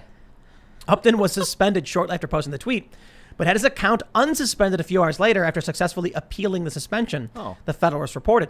Upton tweeted that he simply pointed out that comparing a public figure to a fictional movie character does not violate the terms of service, He's saying, correct. LOL, this tweet got me temporarily suspended from Twitter. I appealed and won. I simply pointed out that comparing a public figure to a fictional movie character does not violate their terms of service. Shortly after Upton was unsuspended, Davis was then temporarily suspended from Twitter for defending Upton's post, according to the Federalist, citing that he had violated rules against hateful conduct on the site. You really put big tech critic W. Upton in a Twitter jail for comparing Brian Stelter to the Gimp in Pulp Fiction? I'd be very upset if I were the Gimp as well. Bravo, good sir. Now let's talk about not what we're getting. I point this out. Glenn Greenwald tears into CNN. But take a look at what's happening here. You see the story? Nigeria suspends Twitter after Twitter suspends its president. I'm conflicted on this one. You take a look at how our media operates. We got major breaking news censored in this country, the Hunter Biden story. Many people were polled. This was a Rasmussen poll. Many people. It was the most people. Everyone agrees. No, a lot of people were polled, and it turns out around 6% of people said that had they known about Hunter Biden, they would not have supported Joe Biden, which would have been more than enough for Trump to take many of the states he would have needed to win. But Twitter, Facebook, YouTube, they collude. They ban people. They do just enough to make sure milquetoast channels like this one survive, but then get rid of anybody who's posting anything too edgy or too controversial, and they suppress it and they shut it down. Nigeria struck back. They blocked Twitter. They say the country announced the move 2 days after the platform temporarily froze the Nigerian president's official account on Wednesday for allegedly violating its abusive behavior policy. Quote, the federal government has suspended indefinitely the operations of the microblogging and social networking service Twitter in Nigeria, a news release from the Nigerian Minister of Information and Culture, Alhaji Lai Mohammed's office stated. So you can see they announced it. In a Friday statement announcing the move, Mohammed cited the persistent use of the platform for activities that are capable of undermining Nigeria's corporate existence.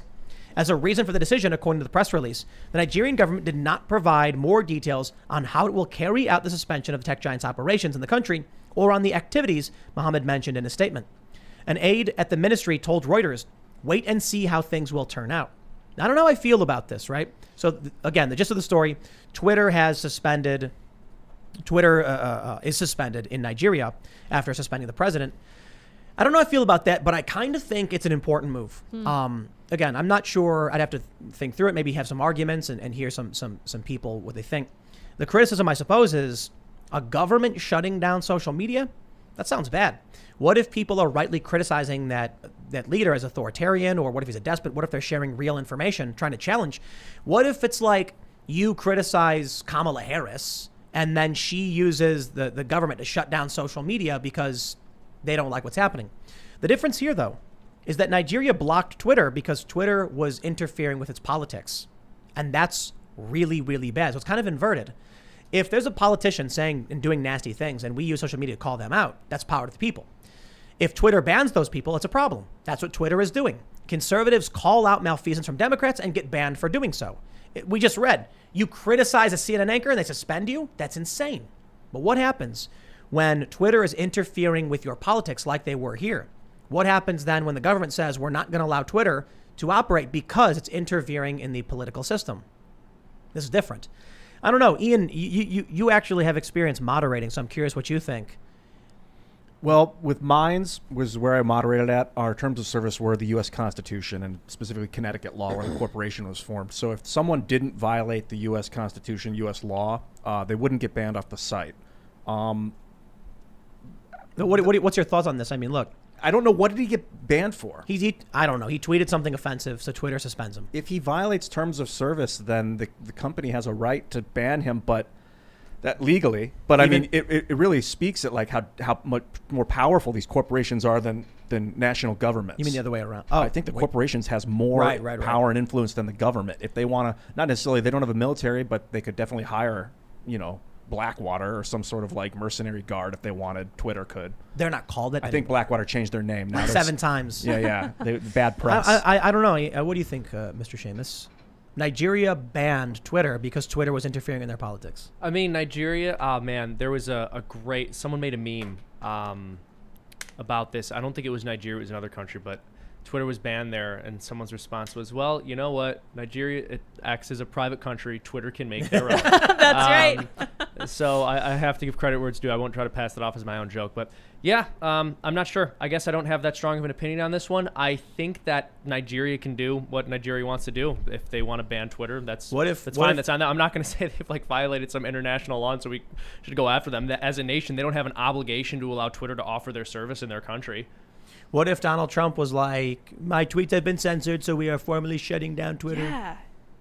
Would have been interesting. Yeah, I don't know. I'm curious how that would have played out if he can even have accomplished something like that, given he was going to be out of office soon. I mean, the Biden administration would surely overturn something like that immediately. It is interesting because it's an American company operating in America. The government doesn't have the power to do so. But for Nigeria, it's a foreign corporation operating in their borders. They very well could just be like... So Twitter's learning that some countries aren't going to put up with their nonsense. Oh, poor Twitter. I think it's the same I feel thing so bad for them. with the Florida law that they're talking about. DeSantis was going to pass that if they, if Twitter bans some people in Florida, but Florida was like, hey, you can't do that, the Twitter would just get banned out of Florida as well, like they just did out of Nigeria.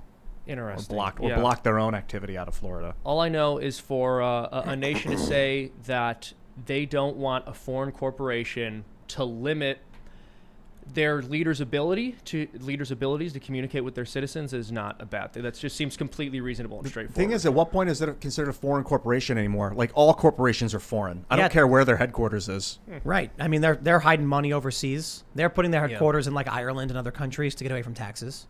Maybe some of it's in Nigeria. Maybe they made a deal with one of those princes that was sending them emails. They're going to start putting corporations in space stations. Mm-hmm. Then, we're not subject to anybody's laws. You can't do anything about it. Dude, there was this hilarious, I was reading about this, there was this plan from some libertarian, I would imagine, to build this gigantic boat that would just be in international waters at all time, making this huge route around the world. And it was for the ultra wealthy, for them to run their businesses so that they wouldn't have to pay an income tax anywhere.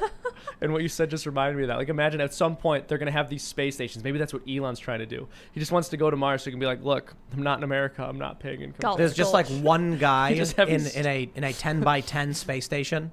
And it's just like, it's their address is one space way. Did you see? And he lives there getting paid a lot of money he can't spend. Bezos is retiring as CEO, and he's going to be on the first mission of Blue Origin. Yeah, and he's going to be on the first manned space mission on his new rocket with his brother. They're going to be on. Wait, what do you mean on the first manned space? They're going into space. I think it's Blue Origin is the name of his company. Oh, the first manned space mission. So they're planning in June, I think it is, the first manned mission into space, and he's going to be on the rocket with his brother. Wow. Bezos. I'm just waiting for something interesting to happen, It's like every day I wake up and I look at the news and I'm like, it's kind of the same thing. Yeah, it's just boring. Inflation. So all it is reruns. Yeah. No, you got to go inside if you want to find the next step of engagement in this reality. I agree we should go inside, but not with drugs. Yes. Yeah. No, Breathing. Apparently breathing can get you there. Yep. Certain type of psychedelic trances and obviously diet, but breathing, if you do different breathing exercise. Wim Hof. That's where the excitement lies in reality, my friends. We've been in this period for a couple decades where it's been extremely routine. Our conflicts have been, it's been so nice. It's been so good that the crisis we've faced has been rich people ripping off poor people. Yeah. It's by design, man. They placated us. They made marijuana illegal. They made LSD illegal. They made psilocybin illegal. They made MDMA illegal. And they're trying to suppress people. They feed them all this sugar and they keep them they have been doing that. The rich people have been taking advantage of the masses. No, hold on. I think if they really wanted to lull people into a sleep, they'd allow them to do the drugs. Yeah, no, it's the other way around. It's too dangerous for the status quo. Then why do you start to think for themselves. Then why do you think they're legalizing them all then? It's just you can't fight the tide. At some point, the people and the democratization of power overcomes tyranny. At least that's what it seems like happens. That's what humans want. You guys ever see that Vox article advocating for putting lithium in the water? What? Yeah. No, I didn't. Let me see if I can find it. I just heard you can mine lithium from water using graphene filtration. Did you know that? You can mine lithium out of water. Interesting. Yeah. I didn't know that. That's big. Yeah, so this is from October 24th, 2018. How our drinking water could help prevent suicide. Yes. Oh, how could that help? Oh my gosh. Lithium is a potent psychiatric drug, one of the primary prescribed medications for bipolar disorder, but it's also an element that occurs naturally all over Earth's crust, including in bodies of water. That means that small quantities of lithium wind up in the tap water you consume every day. Just how much is in the water varies quite a bit from place to place. Naturally, that made researchers curious. Are places with more lithium in the water healthier mentally? Do places with more lithium have less depression or bipolar, or most importantly, of all, fewer suicides? A 2014 review of studies concluded the answer was yes. 4 of 5 studies reviewed found that places with higher levels of trace lithium had lower suicide rates. And Nasser Ghaemi, the Tufts psychiatric professor who co-authored that review, argues that the effects are large. High lithium areas, he says, have suicide rates 50 to 60% lower than those of low lithium areas. Quote, in general, in the United States, lithium levels are much higher in the Northeast and East Coast and very low in the Mountain West. He told me in a new episode of the Vox podcast, Future Perfect, and suicide rates track that exactly. Much lower suicide rates in the Northeast, and the highest rates of suicide are in the Mountain West. If you apply that 50 to 60% reduction to the U.S., where about 45,000 people died by suicide in 2016, you get a total number of lives saved around 22,500 to 27,000 a year. That's likely too high, since you can't reduce suicide rates in places that are already high lithium. Gamey's own back-of-the-envelope calculation said we save 15,000 to 25,000. Well, Seamus, Ian, if it saves one life, then we have to do it. That's how it works. Need all in. Yeah, let's. So I think what Vox is saying is that if we put a psychoactive drug in our water supply, people will be happier. Although if you go ahead and look at the Royal Society of Chemistry, they just released a paper that says continuous electrical pumping membrane process for seawater lithium mining will eventually be pulling the lithium out of the water and then utilizing it that way, either for batteries or for feeling better. You know what I was thinking a lot about this. There's a meme going around where it's a guy who's at a psychiatrist's office and he says, every day I wake up with existential dread and my life is meaningless. And the doctor says, best I can do is give you pills that make you think everything's okay. And I'm like, that's dark, man. Mm-hmm. Why do people have no purpose? Like, why do they feel that dread? Why don't I experience that? You know what I mean? Like, is it because I'm healthy? It's because you're so handsome. Part of it. Sure. You do stuff you like. It has compounding effects. Like even in a few weeks, even if everything went to hell right now for you, you'd still feel good in 3 weeks from the last 6 months of activity. Well, let's talk about all of the left's arguments on this one. Ooh. First of all, Vox is saying put drugs in the water. I'm completely opposed to that. They argue that one of the things about institutional racism and generational poverty, people from poor areas, they drink dirtier water. It affects their mental health. They have less access to good schools, all of that stuff, right? Well, I'm a shining example of all of those things. South side of Chicago, public school, low-income family, homelessness. I did all right. I have passion. I have drive. I don't wake up feeling dread. I wake up feeling great. I wake up, I'm like, gee, I wonder what's the news. It's a little boring sometimes, like I mentioned before. Like you read the news and you're like, oh, that again. But I'm always interested in seeing like news stories, UFOs, whatever, or talking about this stuff. It's either that there's people that are activated, like there's a 0.00001% of the population that's so like able, that's just like the evolution of a human, that you're able to like break through all the crap, or that there's a way to activate the human body and become that. And for whatever reason, you seem to have mastered. I'm chilling. This reality. We're all kind of chilling. It was just funny, your description juxtaposed to Ian's. You're like, I'm chilling.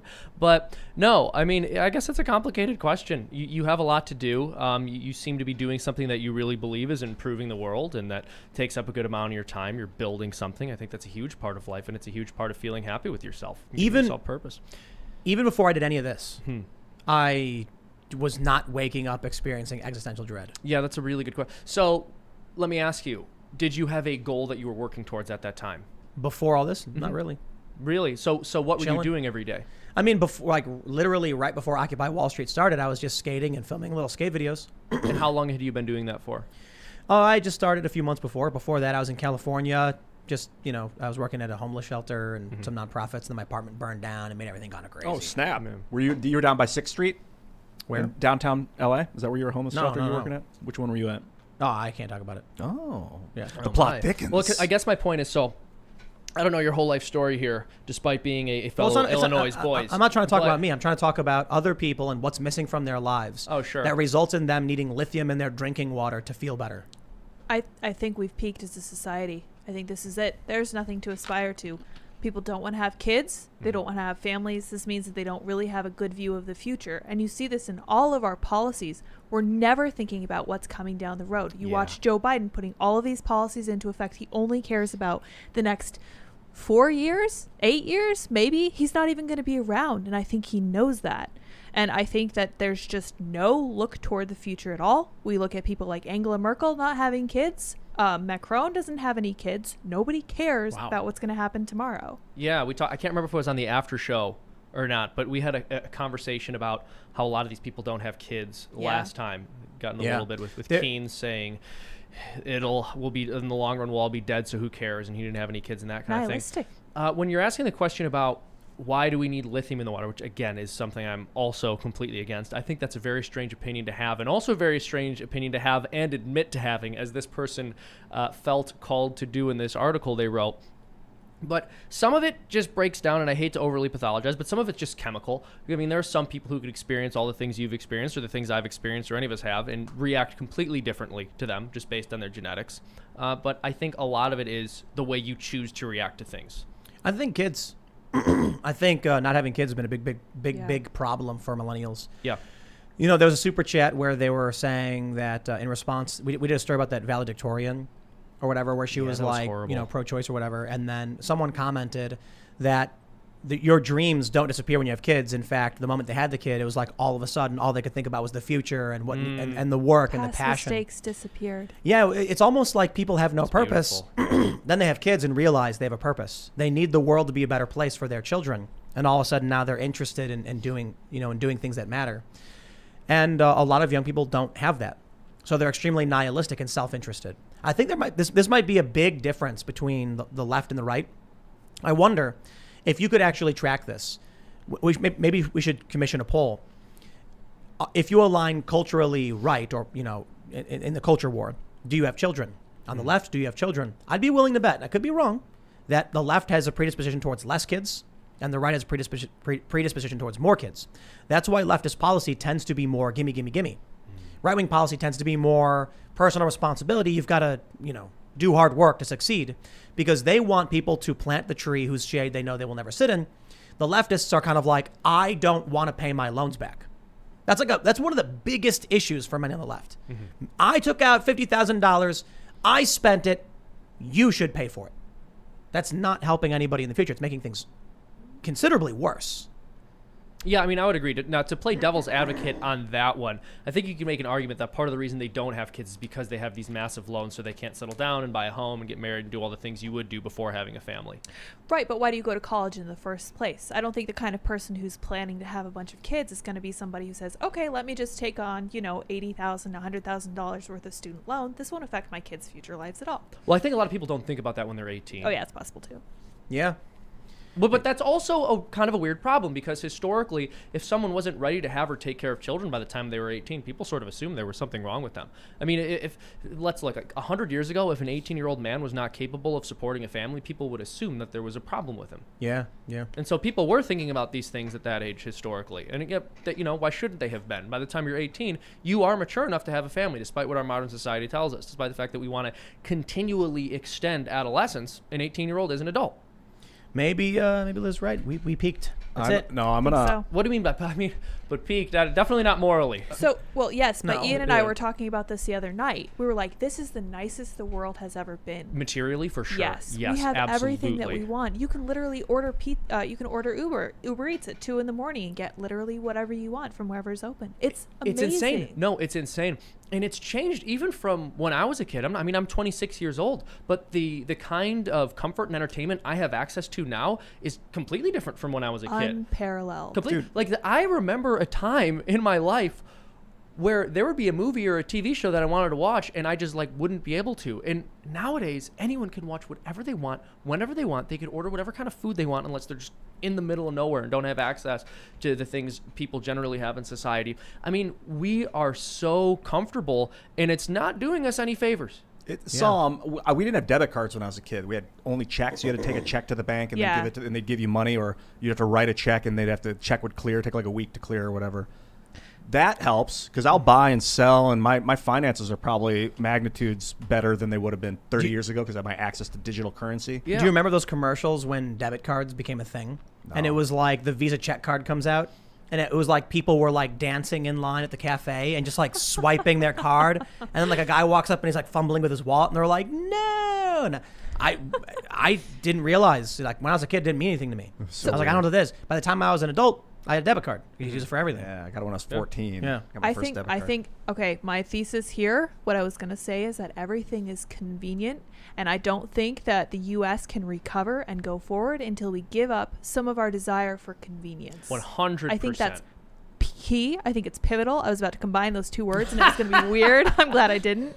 And I think that we're not ready to give that up. We want life to be easy. We don't see how it's crippling us. We don't see that it's making us need things like lithium to even want to get out of bed in the morning. That's so sad. Yeah, well, I think there's also a lot of truth in that. People constantly seek comfort instead of doing the right thing or the things that will improve their life because they've been accustomed to having anything they want at any time they want. So at some point you do become depressed when that's the lifestyle that you've been living. There's a point. So this is a point to borrow from someone else. Once again, actually my dad, he made this point a while ago when speaking to a group of people. He asked them, like, do you think you had a better life than your parents did? And basically everyone raised their hands. And then he said, do you think you're a better person than your parents were? And basically no one raised their hands. Yeah. Wow. And so he said, well, maybe it's not such a bad thing that hard times are coming. Maybe your kids are going to be better people than you. That's what I'm saying. I think Well, that's right. How about we go to Super Chats? Yeah. If you have not already, smash that like button and go to timcast.com, become a member. I'm not entirely sure, but we may have a very, very dark and very serious bonus segment that What? you're not going to want. Oh, yeah. I'm scared. Serious. I don't even want to be a part of it. I'm Dangerous. terrified. YouTube Dark Instaban night. content. Oh, like, snap. if I even Yes. mention right now what we might talk about, YouTube would probably just ban us instantly. Before it even happened. Sensitive. I've tweeted about it, but I'm not going to say more than that because it's like an Instaban. It's Instaban territory. know what it is. It's super Oh, creepy boy. stuff. Let me check out Tim. So Pool. well, we'll just leave it there, and but smash that like button, subscribe to this channel, share the show with your friends, and go to timcast.com, become a member. The new website's going to be coming up very soon, hopefully about a week or two. I'm really excited. We've got the designs and we've got the mock-ups and stuff. It looks amazing, and the newsroom's coming along with it. We've got new people potentially. We're going to be hiring soon. We're looking for some field reporters. We're probably going to have some staff individuals who literally will just fly around the country covering the stuff on the ground. And there's a very serious issue with undercover and investigative reporting we're going to do with security and safety. But your membership is going to be funding all that. So sincere thank you to everybody. Let's read some of these super chats. All right, let's see. Okay. Dynaside13 says, based Guatemalans, if we say that here in the U.S. in protest, we get called insurrectionists while commies burn cities down. Yeah. That's correct. Yep. Max a Trillion says, Tim, you should fund your own American version of Shonen Jump. You could call it Beanie Boy Comics or BBC for short. Hey, yeah. The BBC. That's Whoa. fantastic. That is fantastic. They'll allow that. Yeah, sure. Let's see. Rumduf says, you need to get Tom McDonald on one of these days. It would be big. No more snowflakes. Yes. Tom is like one of the biggest, most famous dudes ever. Swamped. And we are like a medium-sized podcast, so it is very difficult to pull in the big names. But Tom's a cool dude. He's always welcome. He's got an open invite. All right. Caboose, a.k.a. Kyle, says, Illinois boys, representing from Zion, Illinois, almost Wisconsin. Hey, what up? Oh, yeah, baby. You're still an Illinois boy. I don't care how close you are to Wisconsin. That's right. You're one of the Illinois boys. Jay Schwiffer says the $2.3 million in Bitcoin paid to the Colonial Pipeline hackers was seized by the U.S., according to CNBC and Reuters. Yeah. Interesting little update. Keep up the good work. I wonder how they seized a Bitcoin address. Intriguing. Uh-huh. Did you hear that, Ian? Yeah, I heard of it. How did they seize a Bitcoin address? I don't know. They took like 78 or not 88% of the money that got paid to this colonial. I don't know. How are they getting access to the? I mean, obviously, if you see an address online, if you don't have the keys, how do you get it? Maybe the hackers aren't securing their computers very well and got hacked. Wow. I don't know. Maybe. I'm surprised they didn't just put it right to cold storage. It's unlikely. Right. I mean, I guess it's possible for someone to be able to hack a pipeline like that and not have their own computers protected from hackers. This hacking's really easy. Really? Yeah. Okay. They hire someone to make some garbage malware that's like does enough, put on a USB drive and throw it in front of a building, and then you're done. Really? Yeah, you don't even got to know how to do any code. It's not hard. Or send an email. You can embed stuff in PDF files. It's I don't crazy. know it's that easy. That's insane. Yep. All right. C. Hennessy says, Tim, look up Strongtown. It's a project analysis on why cities and towns are failing. Their biggest findings are how suburbia development doesn't pay a profitable or break-even return on investment. Wow, I always really? thought about how there's no industry in suburbs. There's like very little. They move it all out of the away, like Jersey is true, yeah. New York's industry. Rob from downtown says, have you seen the Crowder H3 beef? H3 talked about you, too.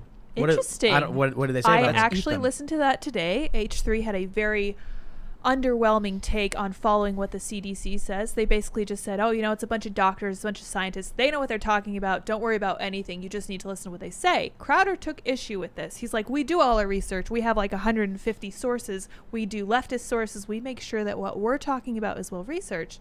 And H3H3 really lives for the YouTube drama, and they slapped back at him. And I didn't hear that you came up, so I'm really interested to see what happened. I don't know about that. I've never even talked. I don't even know much about H3 at all. Yeah, I don't either. Awesome. I don't listen to them for a reason. You like H3? Ethan, he's cool. I watched some of their stuff a while ago, back when they were doing skits. They used to be okay. What's his Before wife? they did the podcast. What is her name? Yeah. His wife's Yeah, name? now it's Hila. just like a regular dudes talking about stuff, I guess. Is that what it is? Yeah, I don't know. I mean, I've seen a little bit of the podcast, but I mostly used to watch him when he was doing commentary.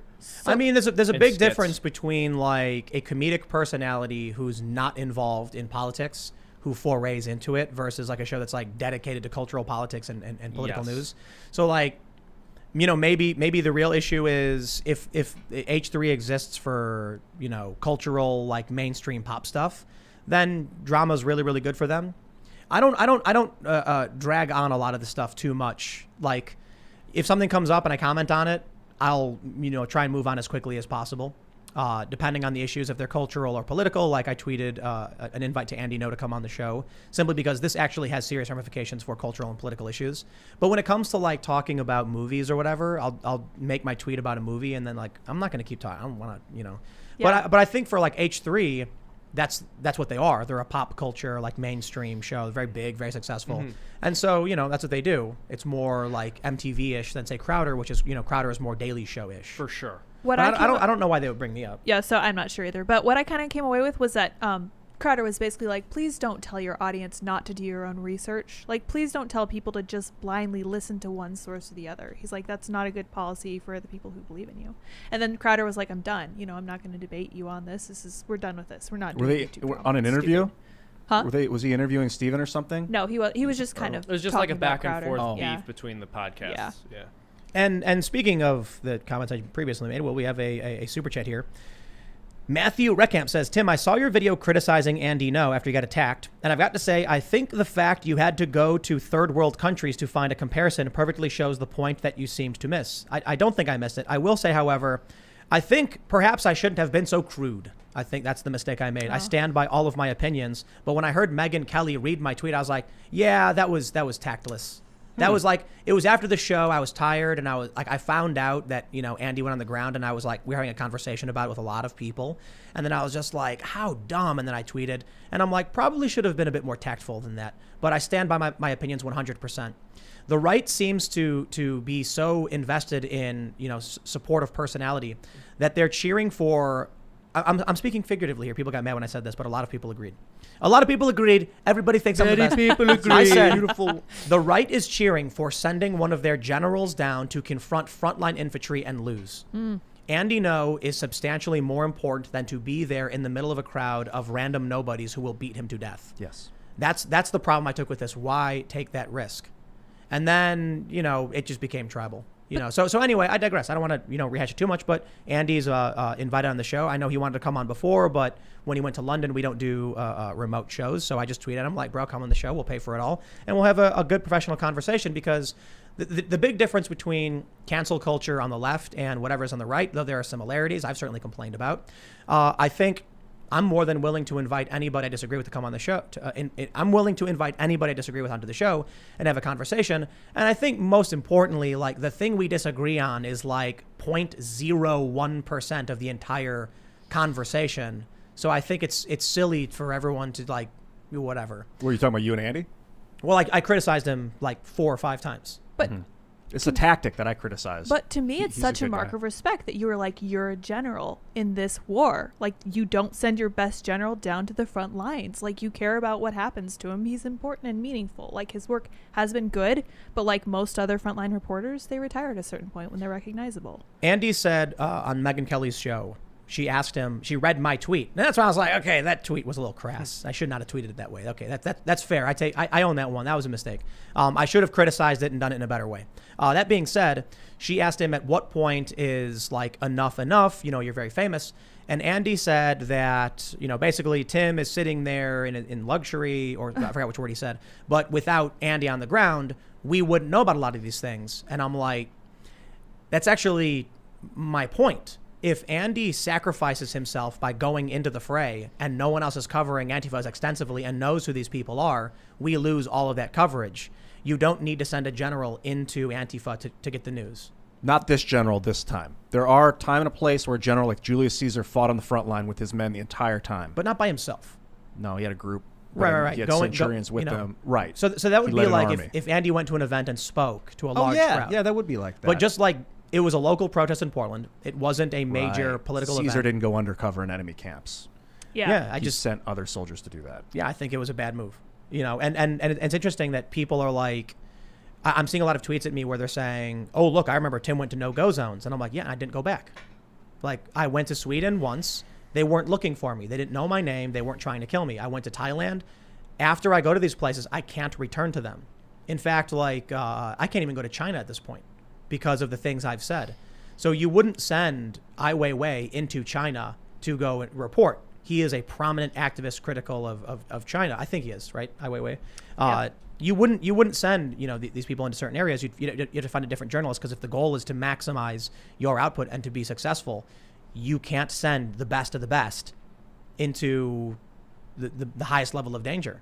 If Andy stops doing the work he's doing, then Andy is correct.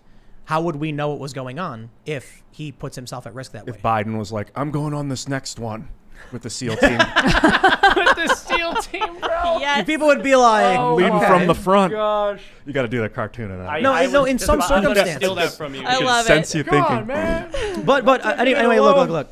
I think I think the point has been beaten to death. So there's no reason It to is constantly. a very important conversation. It is. That's why I hope he Yeah. comes on the show soon to talk about the value of doing it on the ground by yourself and then getting popular and having to, reconnoiter or I don't know how to describe What it. word are you trying? Recalibrate your function, the Yeah. way you approach the situation. I It's went to just- Venezuela, and I got accused of being a spy and was forced to flee the country. Vice wanted me to stay. They wanted me to stay to embrace the controversy, because it would have been huge news internationally that Interesting. American journalist was, forced to flee, or like, if I remained, I probably would have been arrested, and then it would have been huge for Vice, where the State Department would get involved. And I'm like, I'm leaving. Like, no, but like, I even had conversations with family. They were like, you realize if you get arrested and spend a year in a Venezuelan prison, you will be the biggest personality once you got out. That's why they're telling you to do it. And I'm like, that's not what my goal is. My goal is not to be a symbol or a martyr or to make money for anybody. I wanted to come here and interview people and see what's going on. I'm going to leave. So the point of that super chat was that I had to go to third world countries. Yeah, I went to a lot of different countries, a lot of really dangerous countries, and there's a limit to what I can do to be effective. At a certain point, you become so famous, you actually aren't able to get information out without impacting the circumstance yourself. So if you're interested in winning a tribal battle, then, this has been fantastic. News breaks and was attacked. If you're interested in winning on principles, you need to make sure you're getting out, sound and good information. But that being said, look, I respect Andy tremendously. I've known him for a long time. I interviewed him on this channel way long time ago when I was up in Portland. And I completely agree that what he's doing is so important. That's why I'm mad that he went down there on his own.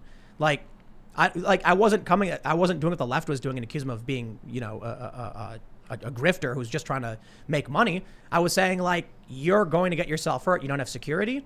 Right. So I'll say two more things on this. I don't want to keep hashing it out. Like, I'd love to have this conversation with Andy here. Many conservatives, when the news came out that it was potentially Andy and we didn't know, a handful of conservatives and people on the right expressed to me privately how upset they would be if they found out Andy actually did that. When the news broke, silence. Why? They're scared to speak out against him for, look what's happened. People are thumbs downing my video. They're insulting me on Twitter. They're telling me I'm wrong. They're basically saying like, oh yeah, I'm not going to follow you anymore and all that stuff. I'm not, okay, fine. People are saying Tim's a grifter who's just trying to get views. And I'm like, if that were the case, I wouldn't have criticized Tim. Why would I do that? But there are a lot of conservatives who I've spoken to who will not speak out. And I'm like, that is the exact same problem the left has. They won't speak out against what they think is wrong because they're scared. I'm not. But I will mention that. I will also mention there's a lot of journalists that we have that we know that do on the ground work and do report on Antifa, and many have expressed privately that they're going to be moving on, or they're planning their big move from field reporting once they become too famous. Some of these people used to be on the ground all the time and have now launched podcasts because they are much too famous, and you become a target and makes you ineffective. So There we go. All right.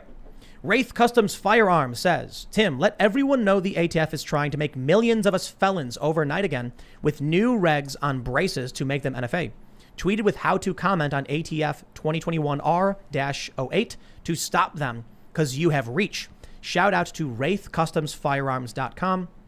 So I hope you guys have something on your website that could help. I can direct them to wraithcustomsfirearms.com. And definitely, we need to get rid of these ridiculous broken gun control laws. They clearly haven't worked. No matter how many times they ban guns, they still complain every day there's gun violence. Clearly what they're doing isn't working. At a certain point, you need to say, hey, all those things you got over the past 80 years didn't work. Maybe we should stop. No, but if it's broken, keep doing it, I suppose. Samuel Eddy says, I say we solve this immigration issue once and for all by reactivating the doctrine of manifest destiny. You can't enter the U.S. illegally from the southern border if it's all American soil. Heck yeah. Oh my gosh. Yes, conquest. Let's go. All right.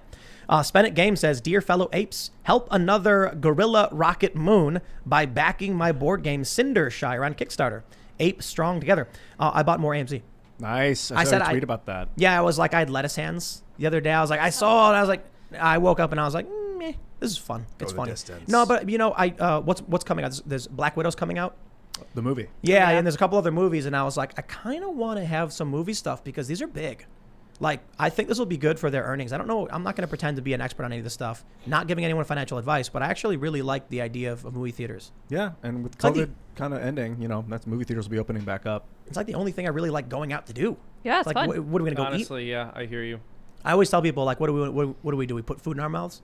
Hey, we want to go out. What, we're going to imbibe something? Go to the I want to park. put something in my eyes. Yeah, something different. Exactly. Go to the theater, sit there, and put it in my eyes and ears. Shout out to Cindershire, the game on Kickstarter. Is that one cool, on Hey, yeah. there you go. Oh, here we go. Mike G says, Tim, saw that you FOMO'd back into AMC. Now that you're an ape again, you must change your Twitter profile pic to a green laser eyes. According to ancient ape laws, the prophecy must be fulfilled. Apes are green laser eyes, yeah. I didn't FOMO. I'm not confident in a lot of what people are saying. It's not fear of missing out. I was just kind of like, I like the stock. So it was going up, you sold. Did it go up more and you bought, or did it go back down and you bought? Same. Yeah. Yeah. But you know, I cashed out some of the profits. I don't have as much as I did before. But I'm looking at all these different stocks, and I've got some like ammo companies. I got a graphene company. Definitely got a graphene company, and it's performed well. Yeah. And then I was like, I don't even know what to get. So I was like, AMC's like, I shouldn't have even sold it because I do like it. You know, and a lot of people try to justify why it's not good. And I'm like, dude, your theories about why the stock should go up or down are irrelevant to me. Like, people are saying it's not worth it because they don't make money. I'm like, people like it though. You know, so it seems good to me. I like movies. Yeah, I bought it. There you go. Here we go. Oh, this is interesting. Apparently, Ian is correct. Armchair Engineering says the restaurant chain was originally named Buffalo Wild Wings and Weck. The original There it is. BW3 restaurant was Oh, on High Street snap. in Columbus. Ian, allow me to formally apologize for making fun of you. You were correct the entire time. It is welcome, Seamus. It is welcome. Hey, if you like that, definitely check out Quaker Steak and Lube if you live in Ohio or Pennsylvania. It's on the border, and it is one of the So best wing places in the world. interesting to me. I hope they're still open. I check it out. James Ramirez says, my wife and daughter are not American citizens. I have been overseas for over 9 years. I was waiting for Trump. Now I'm waiting for Biden. My family is on my orders over a year. I signed for this, but it's my family. Where is the government for help? Yeah. Oh, man, the B-dubs thing. People are mad at us. Oh, boy. You are No. right, Ian. No. BW3. I never thought the thing I'd have to publicly apologize for was getting B-dubs think wrong. I- This super chat, Tim and Seamus are the stupidest. I'm just kidding. Don't say that. The Neo Enigma says, y'all are killing me. B-dubs was originally called Buffalo Wild Wings and Weck, founded in Ohio. BW3s for short. Changed it to its current name in 1998. Aha. Look at us. Right. That was my Us 21st fools. Us idiots. birthday. I Really, spent at the fool was BW3s I. in Kent, Ohio. Ian, you need to be more confident. All right. Ian, honestly, Let's go, this guys. should be Cast IRL. right. I've made I'm the taking you there. Don't say that. Barbara Albright says, hey, Tim, I completely agree with you on Andy No. Also, if you are still hiring writers, I would love to join your crew. Which email do I go to again? jobs@timcast.com. Yeah, so we've got one. We may have already found one person so far who's going to like oversee a lot of it. We need a field reporter. Yeah, we need our own riot crew. Oh, yeah. Yeah, for people to go out and go undercover and do investigative reporting. And man, I'd love to have like 12 people just like infiltrating all these different Antifa groups. Yeah, maybe Maybe we already do. Maybe we've been working on something. Because I'm sick of Tim sending me. Yeah, You've been so good at it, though. Yeah. I know. Honestly, I blend in with them really well. Lots of undercover stuff we're looking forward to doing, but probably not the same kind of stuff that O'Keefe does. You know, ours is going to be more like reporting on the ground. And what we're going to end up doing is having a lot of freelancers. That's one way you get around recognizability, I suppose, or notoriety of your reporter. They get too well known. Well, you know, you use a group of different people. You get some legit conflict reporters to film, and then you take the footage back. You take their report, and then, you know, we're going to do stuff like that. So it's all coming soon. All right. Preston Tem says, watched your video on China-U.S. Pacific escalation, and my immediate reaction was, sick, now we get to play Battlefield 4 IRL in a few months. BF4 setting is CN/RU versus U.S. war starting in late 2020. Well then. Oh, boy. It's not a video game. I know you're just joking. Phil says, what Ian expressed about what happened to Rome via immigration has happened here. Many areas of the country are now just colonies of foreign countries. That's what I was thinking. It's happening so slow because we're in it. You know, I mean, you've made this point a few times, Tim, that like things happen over decades. Like the American Revolution was like a 20-year process, but we just read about a history book like it just happened one day. And we're in the middle of this crazy. And I'm wondering if that thing is happening here right now. I haven't seen like a military takeover city, but you see the autonomous zones. Yeah. Juan Rodas says, I'm DACA. I know what my parents did was wrong, but I was 4 when I came here. I've been in this country for 22 years. I just want the opportunity. Do it right. I love this country. I'm in favor of DACA. I'm in favor of the people who were brought here as children through, you know, like not realizing what's going on. And now they're here, and it's like all of a sudden you realize you can't be a citizen. I think that's a problem. I think we should provide some kind of path to citizenship, probably, you know, I don't know, something. However, it has to come with a hard stop. It has to come with like we do this now, we never do it again. The problem is, I think that's where we're already at. Yes. We're already at the point where we're like, okay, we'll naturalize these people who are not citizens, but we'll never do it again. And then they do it again, and they do it again, and they do it again. It's tough. I've been hearing stories since I was like 6 in the 80s where people come over and have their baby in the United States just so the kid was a citizen. And then the mom would leave, or the kid would be a citizen. Only Tim says, hey, Tim, Seamus, love you guys' work. I'm 20 and from Idaho. I've been watching you guys since about 2016. I keep trying to explain to my friends about how the left is breaking the system and can be racist, but they refuse to listen. Any advice? I always ask them this. Do you agree with Dr. King's dream? Seamus? Can you ask the question again? Do you agree with Martin Luther King Jr.'s dream? Yes, I would say so. I do. Lydia? I do, yeah. Ask them that one day his 4 little children will be judged by the content of their character and not the color of their skin. I love that quote. And when they say yes, invariably, ask them how that dream is being served by policies that are based on race. Yep. If they want affirmative action, how does that serve Dr. King's dream? Just ask them that. Does that serve Dr. King's dream? Part of me wonders if they're just going to drop him altogether soon. Oh, they've already been trying to. Yeah. They've been arguing. Yeah, so a lot of leftists have been arguing that it was he was pushing white supremacy and colorblindness. Oh my goodness. Like I mentioned this during the riots in Ferguson and in Baltimore. There were people saying that there were black activists, Black Lives Matter, saying segregation, the end of segregation was bad for them because it forced them into the white man system, which they were below because they didn't have the same level of resources. And that when they were separate, they had their own family system, they had their own churches, they had their own businesses, they had their own Wall Street. So there's a lot of people, and that's one of the reasons they push this stuff. Yeah, I don't know what you do about it. Sporkwitch says, never forget, quantity has a quality all its own. It was Russia's strategy in the Cold War, cheap but plentiful. It is China's strategy as well. It is the communist strategy because the individual doesn't matter to them, which reminds me about this. I think it's called as a PA-63. I think it's Hungarian. It's a Soviet-era rifle. It's chambered in 9mm Makarov. And nobody ever wants to use it at the range because it hurts to shoot. It bites it between your thumb. It hurts. And so nobody wants to use it. I tried wearing a glove. Still hurts. Oh. And so, you know, the modern weapons we use, you know, the Beretta, the Glock or whatever, they're comfortable. And I was like, you think about it. Soviet Union. They were like, I don't care if it hurts you.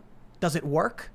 All right, then make it. Mass produce it. Cheap, garbage, hurts, painful, whatever. In Soviet Grin Russia. and bear it. That's how I am with my cartoons. Yeah. You know? Yeah, I don't care if it hurts you. We have to get them done quickly. FreedomToons That's right. cartoon. Yeah. Wow, look at this. Ben D says, Tim, don't look at the Air Force, look at the Navy. 75% of our deployed Nimitz-class aircraft carriers are in striking distance to China. Hundreds of ships have moved into the area of the last year. Woo-hoo-hoo-hoo. Y'all ready for this? They got to keep them somewhere. It's going to get hot. That's right, Ian. I like the optimism. You know what Could just bothers be, me? just be where they wanted It's ships to the be. idea of a war on two fronts. And I know that Afghanistan is, Russia, the wild card is Russia. How did the Russian government, how does Vladimir Putin and his buddies think about this? Do they want to support China and Chinese interests? Do they want to support the United States and curb Chinese, militant authoritarianism? Because they're right there on the border. Yeah, I don't know. Well, here we go. Check this out. The One True Madrigal says, if Taiwan falls, the Chinese will claim the South Japanese Islands, Korea, and the Straits of Malacca. Because why would we stop them then? They'll control 25% of goods transported globally and 90% of crude oil. Alistair Vusin says, Taiwan is more of a country than John Cena is an actor. Americans need to toughen up fast because everyone knows the storm is coming. Maybe we need it so that we can strain out un-American ideologues. Oh, man, you do not want war, dude. No. Or a witch hunt on other Americans. Richard Cook says, haha, if you are depending on Californians to repel the Chinese, you are more screwed than I thought. China won't invade. They already own the U.S. And FYI, China would invade through South America or Central America, not the West Coast, and then they'd come up over the land. I think they would do a series of strategic cyber attacks on critical infrastructure. Maybe they would start with like our oil production. Oh, yeah. So that way it would cause economic catastrophe, would reduce our ability to produce and move resources. They'd probably then start going after food to create shortages, which would then cause panic. Because when food prices get too high, people protest and riot. I don't think they want a war. I just don't think they want a war. Maybe economic destabilization, but no war. I don't think anybody wants that right now. Even at Lockheed doesn't want a total war. I agree with you. Do you think, though, at a certain point, China does things where we're forced to go to war? Like, we can't just let them keep doing it? Kind of that encroachment on territory thing is a tough one. Like the Nazis took Czechoslovakia, they took Poland, and you had at some point, it was just like, what are they going to take next? And so it was like we had no choice, right? Yeah. What do you think the Chinese are telling themselves right now? The Americans are militant imperialisms. Who are seizing more countries, moving more troops into Syria. If we don't stop them, what do we do? They're surrounding us with their aircraft carriers. That's right. We're under siege. Yeah. They're probably this is what people don't realize about war. So here's the way I describe it to people. Imagine you're in the middle of the woods. You're in the middle of nowhere. You have no idea where you are. You have a gun. You've got a small bag of food and a little bit of water. You're running out. You don't know where your next meal will be. Finally, as you're walking off in the distance, you see somebody who looks different, but they have a rifle as well. It appears a small bag of food and some water. What do? You both just spot each other a couple 100 yards off. What do you do?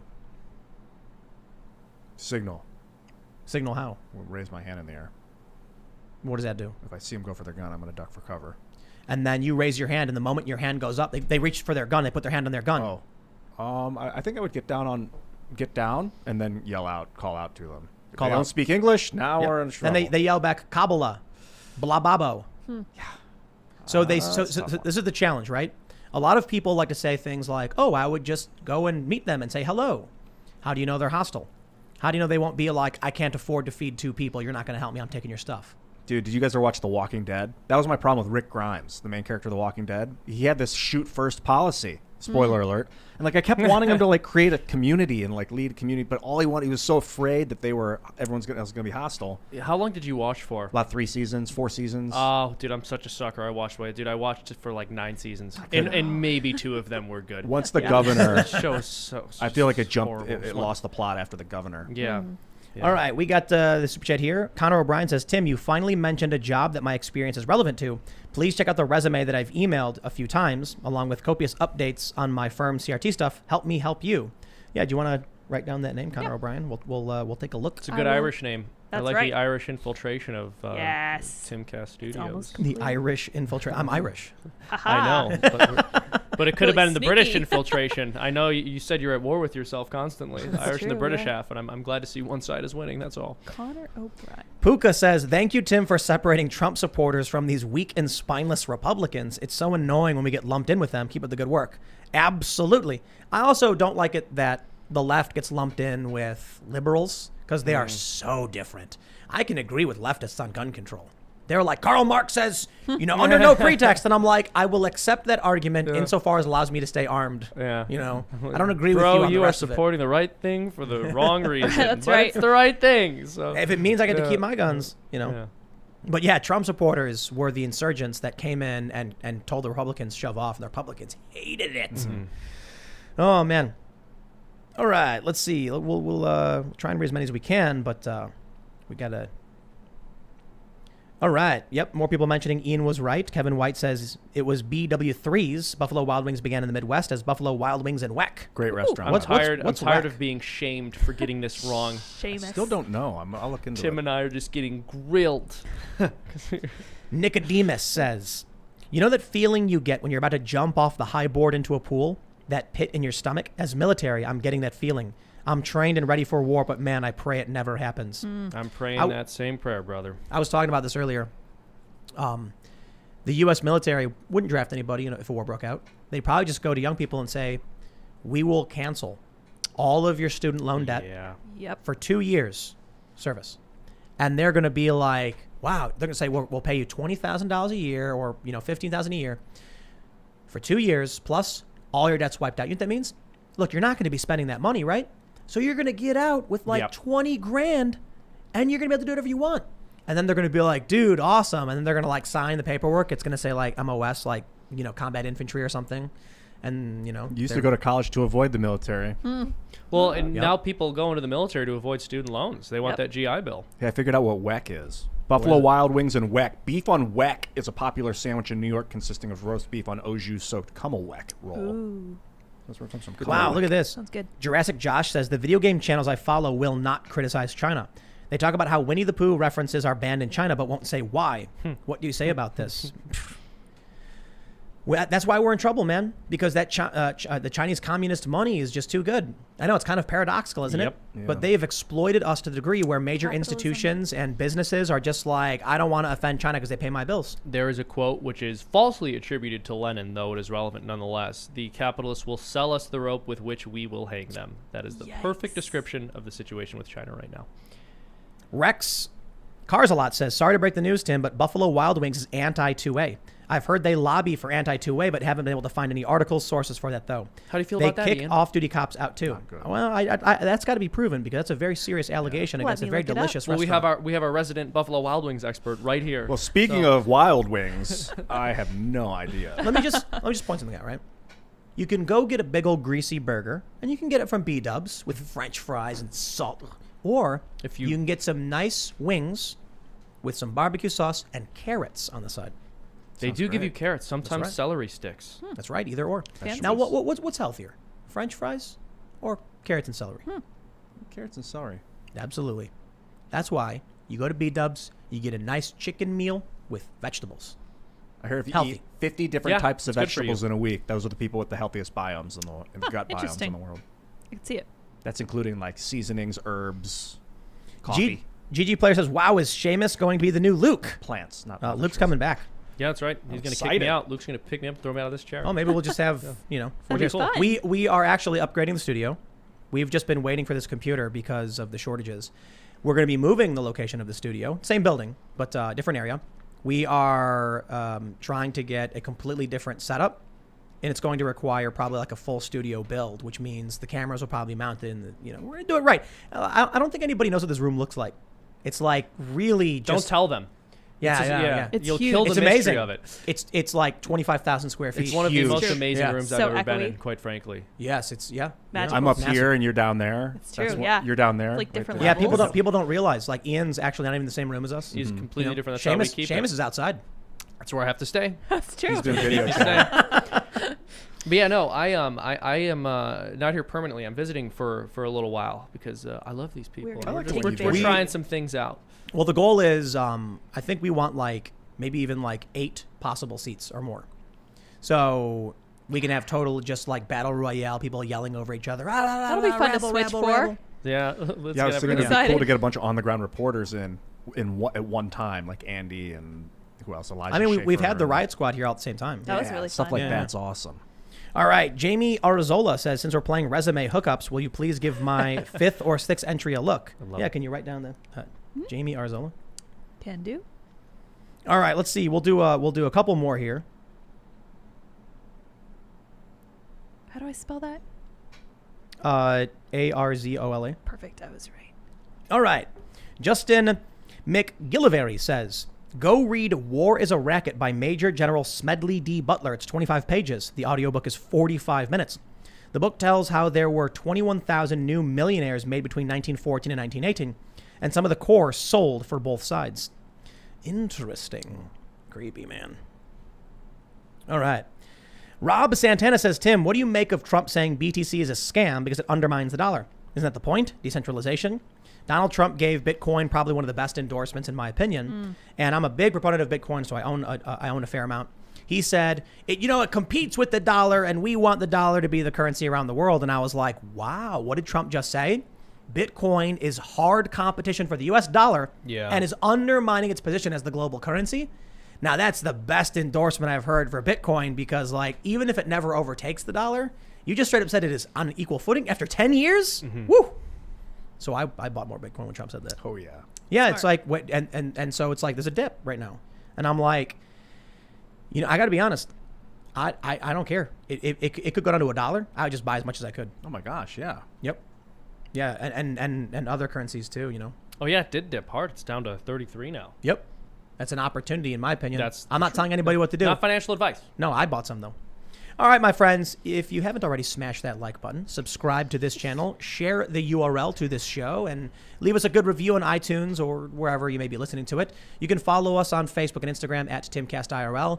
And the reason we're, adamant, or I shouldn't say adamant, but the reason we're going to do a Facebook is that it's just where a lot of people are, and we're hoping that a lot more shares will drive people to the website, timcast.com, because we're launching a newsroom very, very soon. I mean, I think our timeline is supposed to be like a week or two. I know I said that last time, we're getting a new website. It was like a month after I said it was supposed to come out.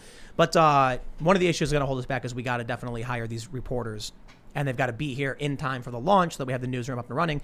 Otherwise, it'll be like a very limited aggregator for the time being. But it's all thanks to your membership. And I'll stress, when we launched timcast.com, we did not expect this many people to sign up so quickly. And all of a sudden I was staring at a bank account where I'm like, I think we're going to start a newsroom and hire like crazy and build a crazy website and take this, we've got the opportunity to do so. We don't need investors anymore. So people are invested, and I'm like, let's make it happen. It's tough though, man. My brain is on fire, working every day. I think there's a lot of people who don't understand YouTube is not the end all be all. There's a lot of YouTubers who dedicate all their time and energy to YouTube. That's a mistake I made very early on. Should have started a website a year ago or a year and a half ago. So I was just YouTube views, subscribers, YouTube. And I'm like, that was a big mistake. So a subscription model? No, it's a company that's bigger, that's better. But you would have worked the subscription website a year ago, going back? Not necessarily. I'm just saying not focusing everything on YouTube. YouTube is not the end all be all, and too many people are. It used to bother me. People I'm a YouTuber because in 2006, 2007, I'm like, no, you're an internet video maker. You're using YouTube as your platform right now, but it's the video that's the power, not the. It doesn't matter what site. Right. James O'Keefe was kicked off Twitter, and he's still putting out videos that are getting massive play and getting millions of views because, like he says, James says, content is king. But anyway, so subscribe and go to timcast.com. And just right now, it's basically like an aggregator for all of my content and the Timcast IRL clips and the vlog clips. And then we've got the members only section. But coming soon, we're going to be commissioning op-eds from other writers. We're going to be having a literal news editor who's going to be, we're going to have articles, op-eds, opinions, analysis. It's going to be your lovable centrist milquetoast outlet. And we're going to take fact-checking very seriously. And so we're looking to hire a hardcore newsroom journalist whose job is going to be to do fact checking and investigation, and they're going to be writing most of the day. We're looking to commission people to go on the ground and do field reporting. We're looking for a dedicated fact checker who's going to be in a different building who will then look over the pieces and do independent fact checking. So it'll be double fact checked from a fact checker fact checking the news and then getting fact checked themselves. And then we're going to have mini docs, short films, all that stuff, and we're looking to also have freelance writers from across the country writing different stories and taking submissions. So we'll have a news editor for that. So a lot of jobs that we got to hire for. We got to hire for now, and all of those jobs will be in the building. So you will have to be in the Eastern West Virginia, Maryland area, just so you know. But feel free to submit.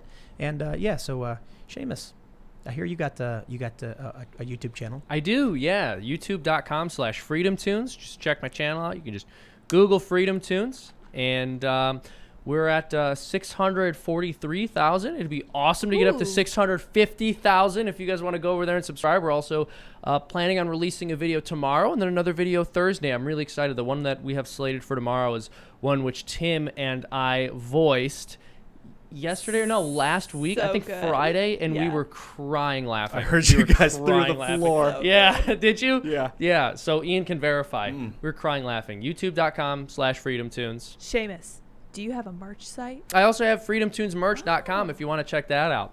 Yeah, Freedom Tunes merch. Just go there, buy a t-shirt. Tomorrow. If you would like. Tomorrow. It's not financial advice. Can we announce what you're putting out tomorrow?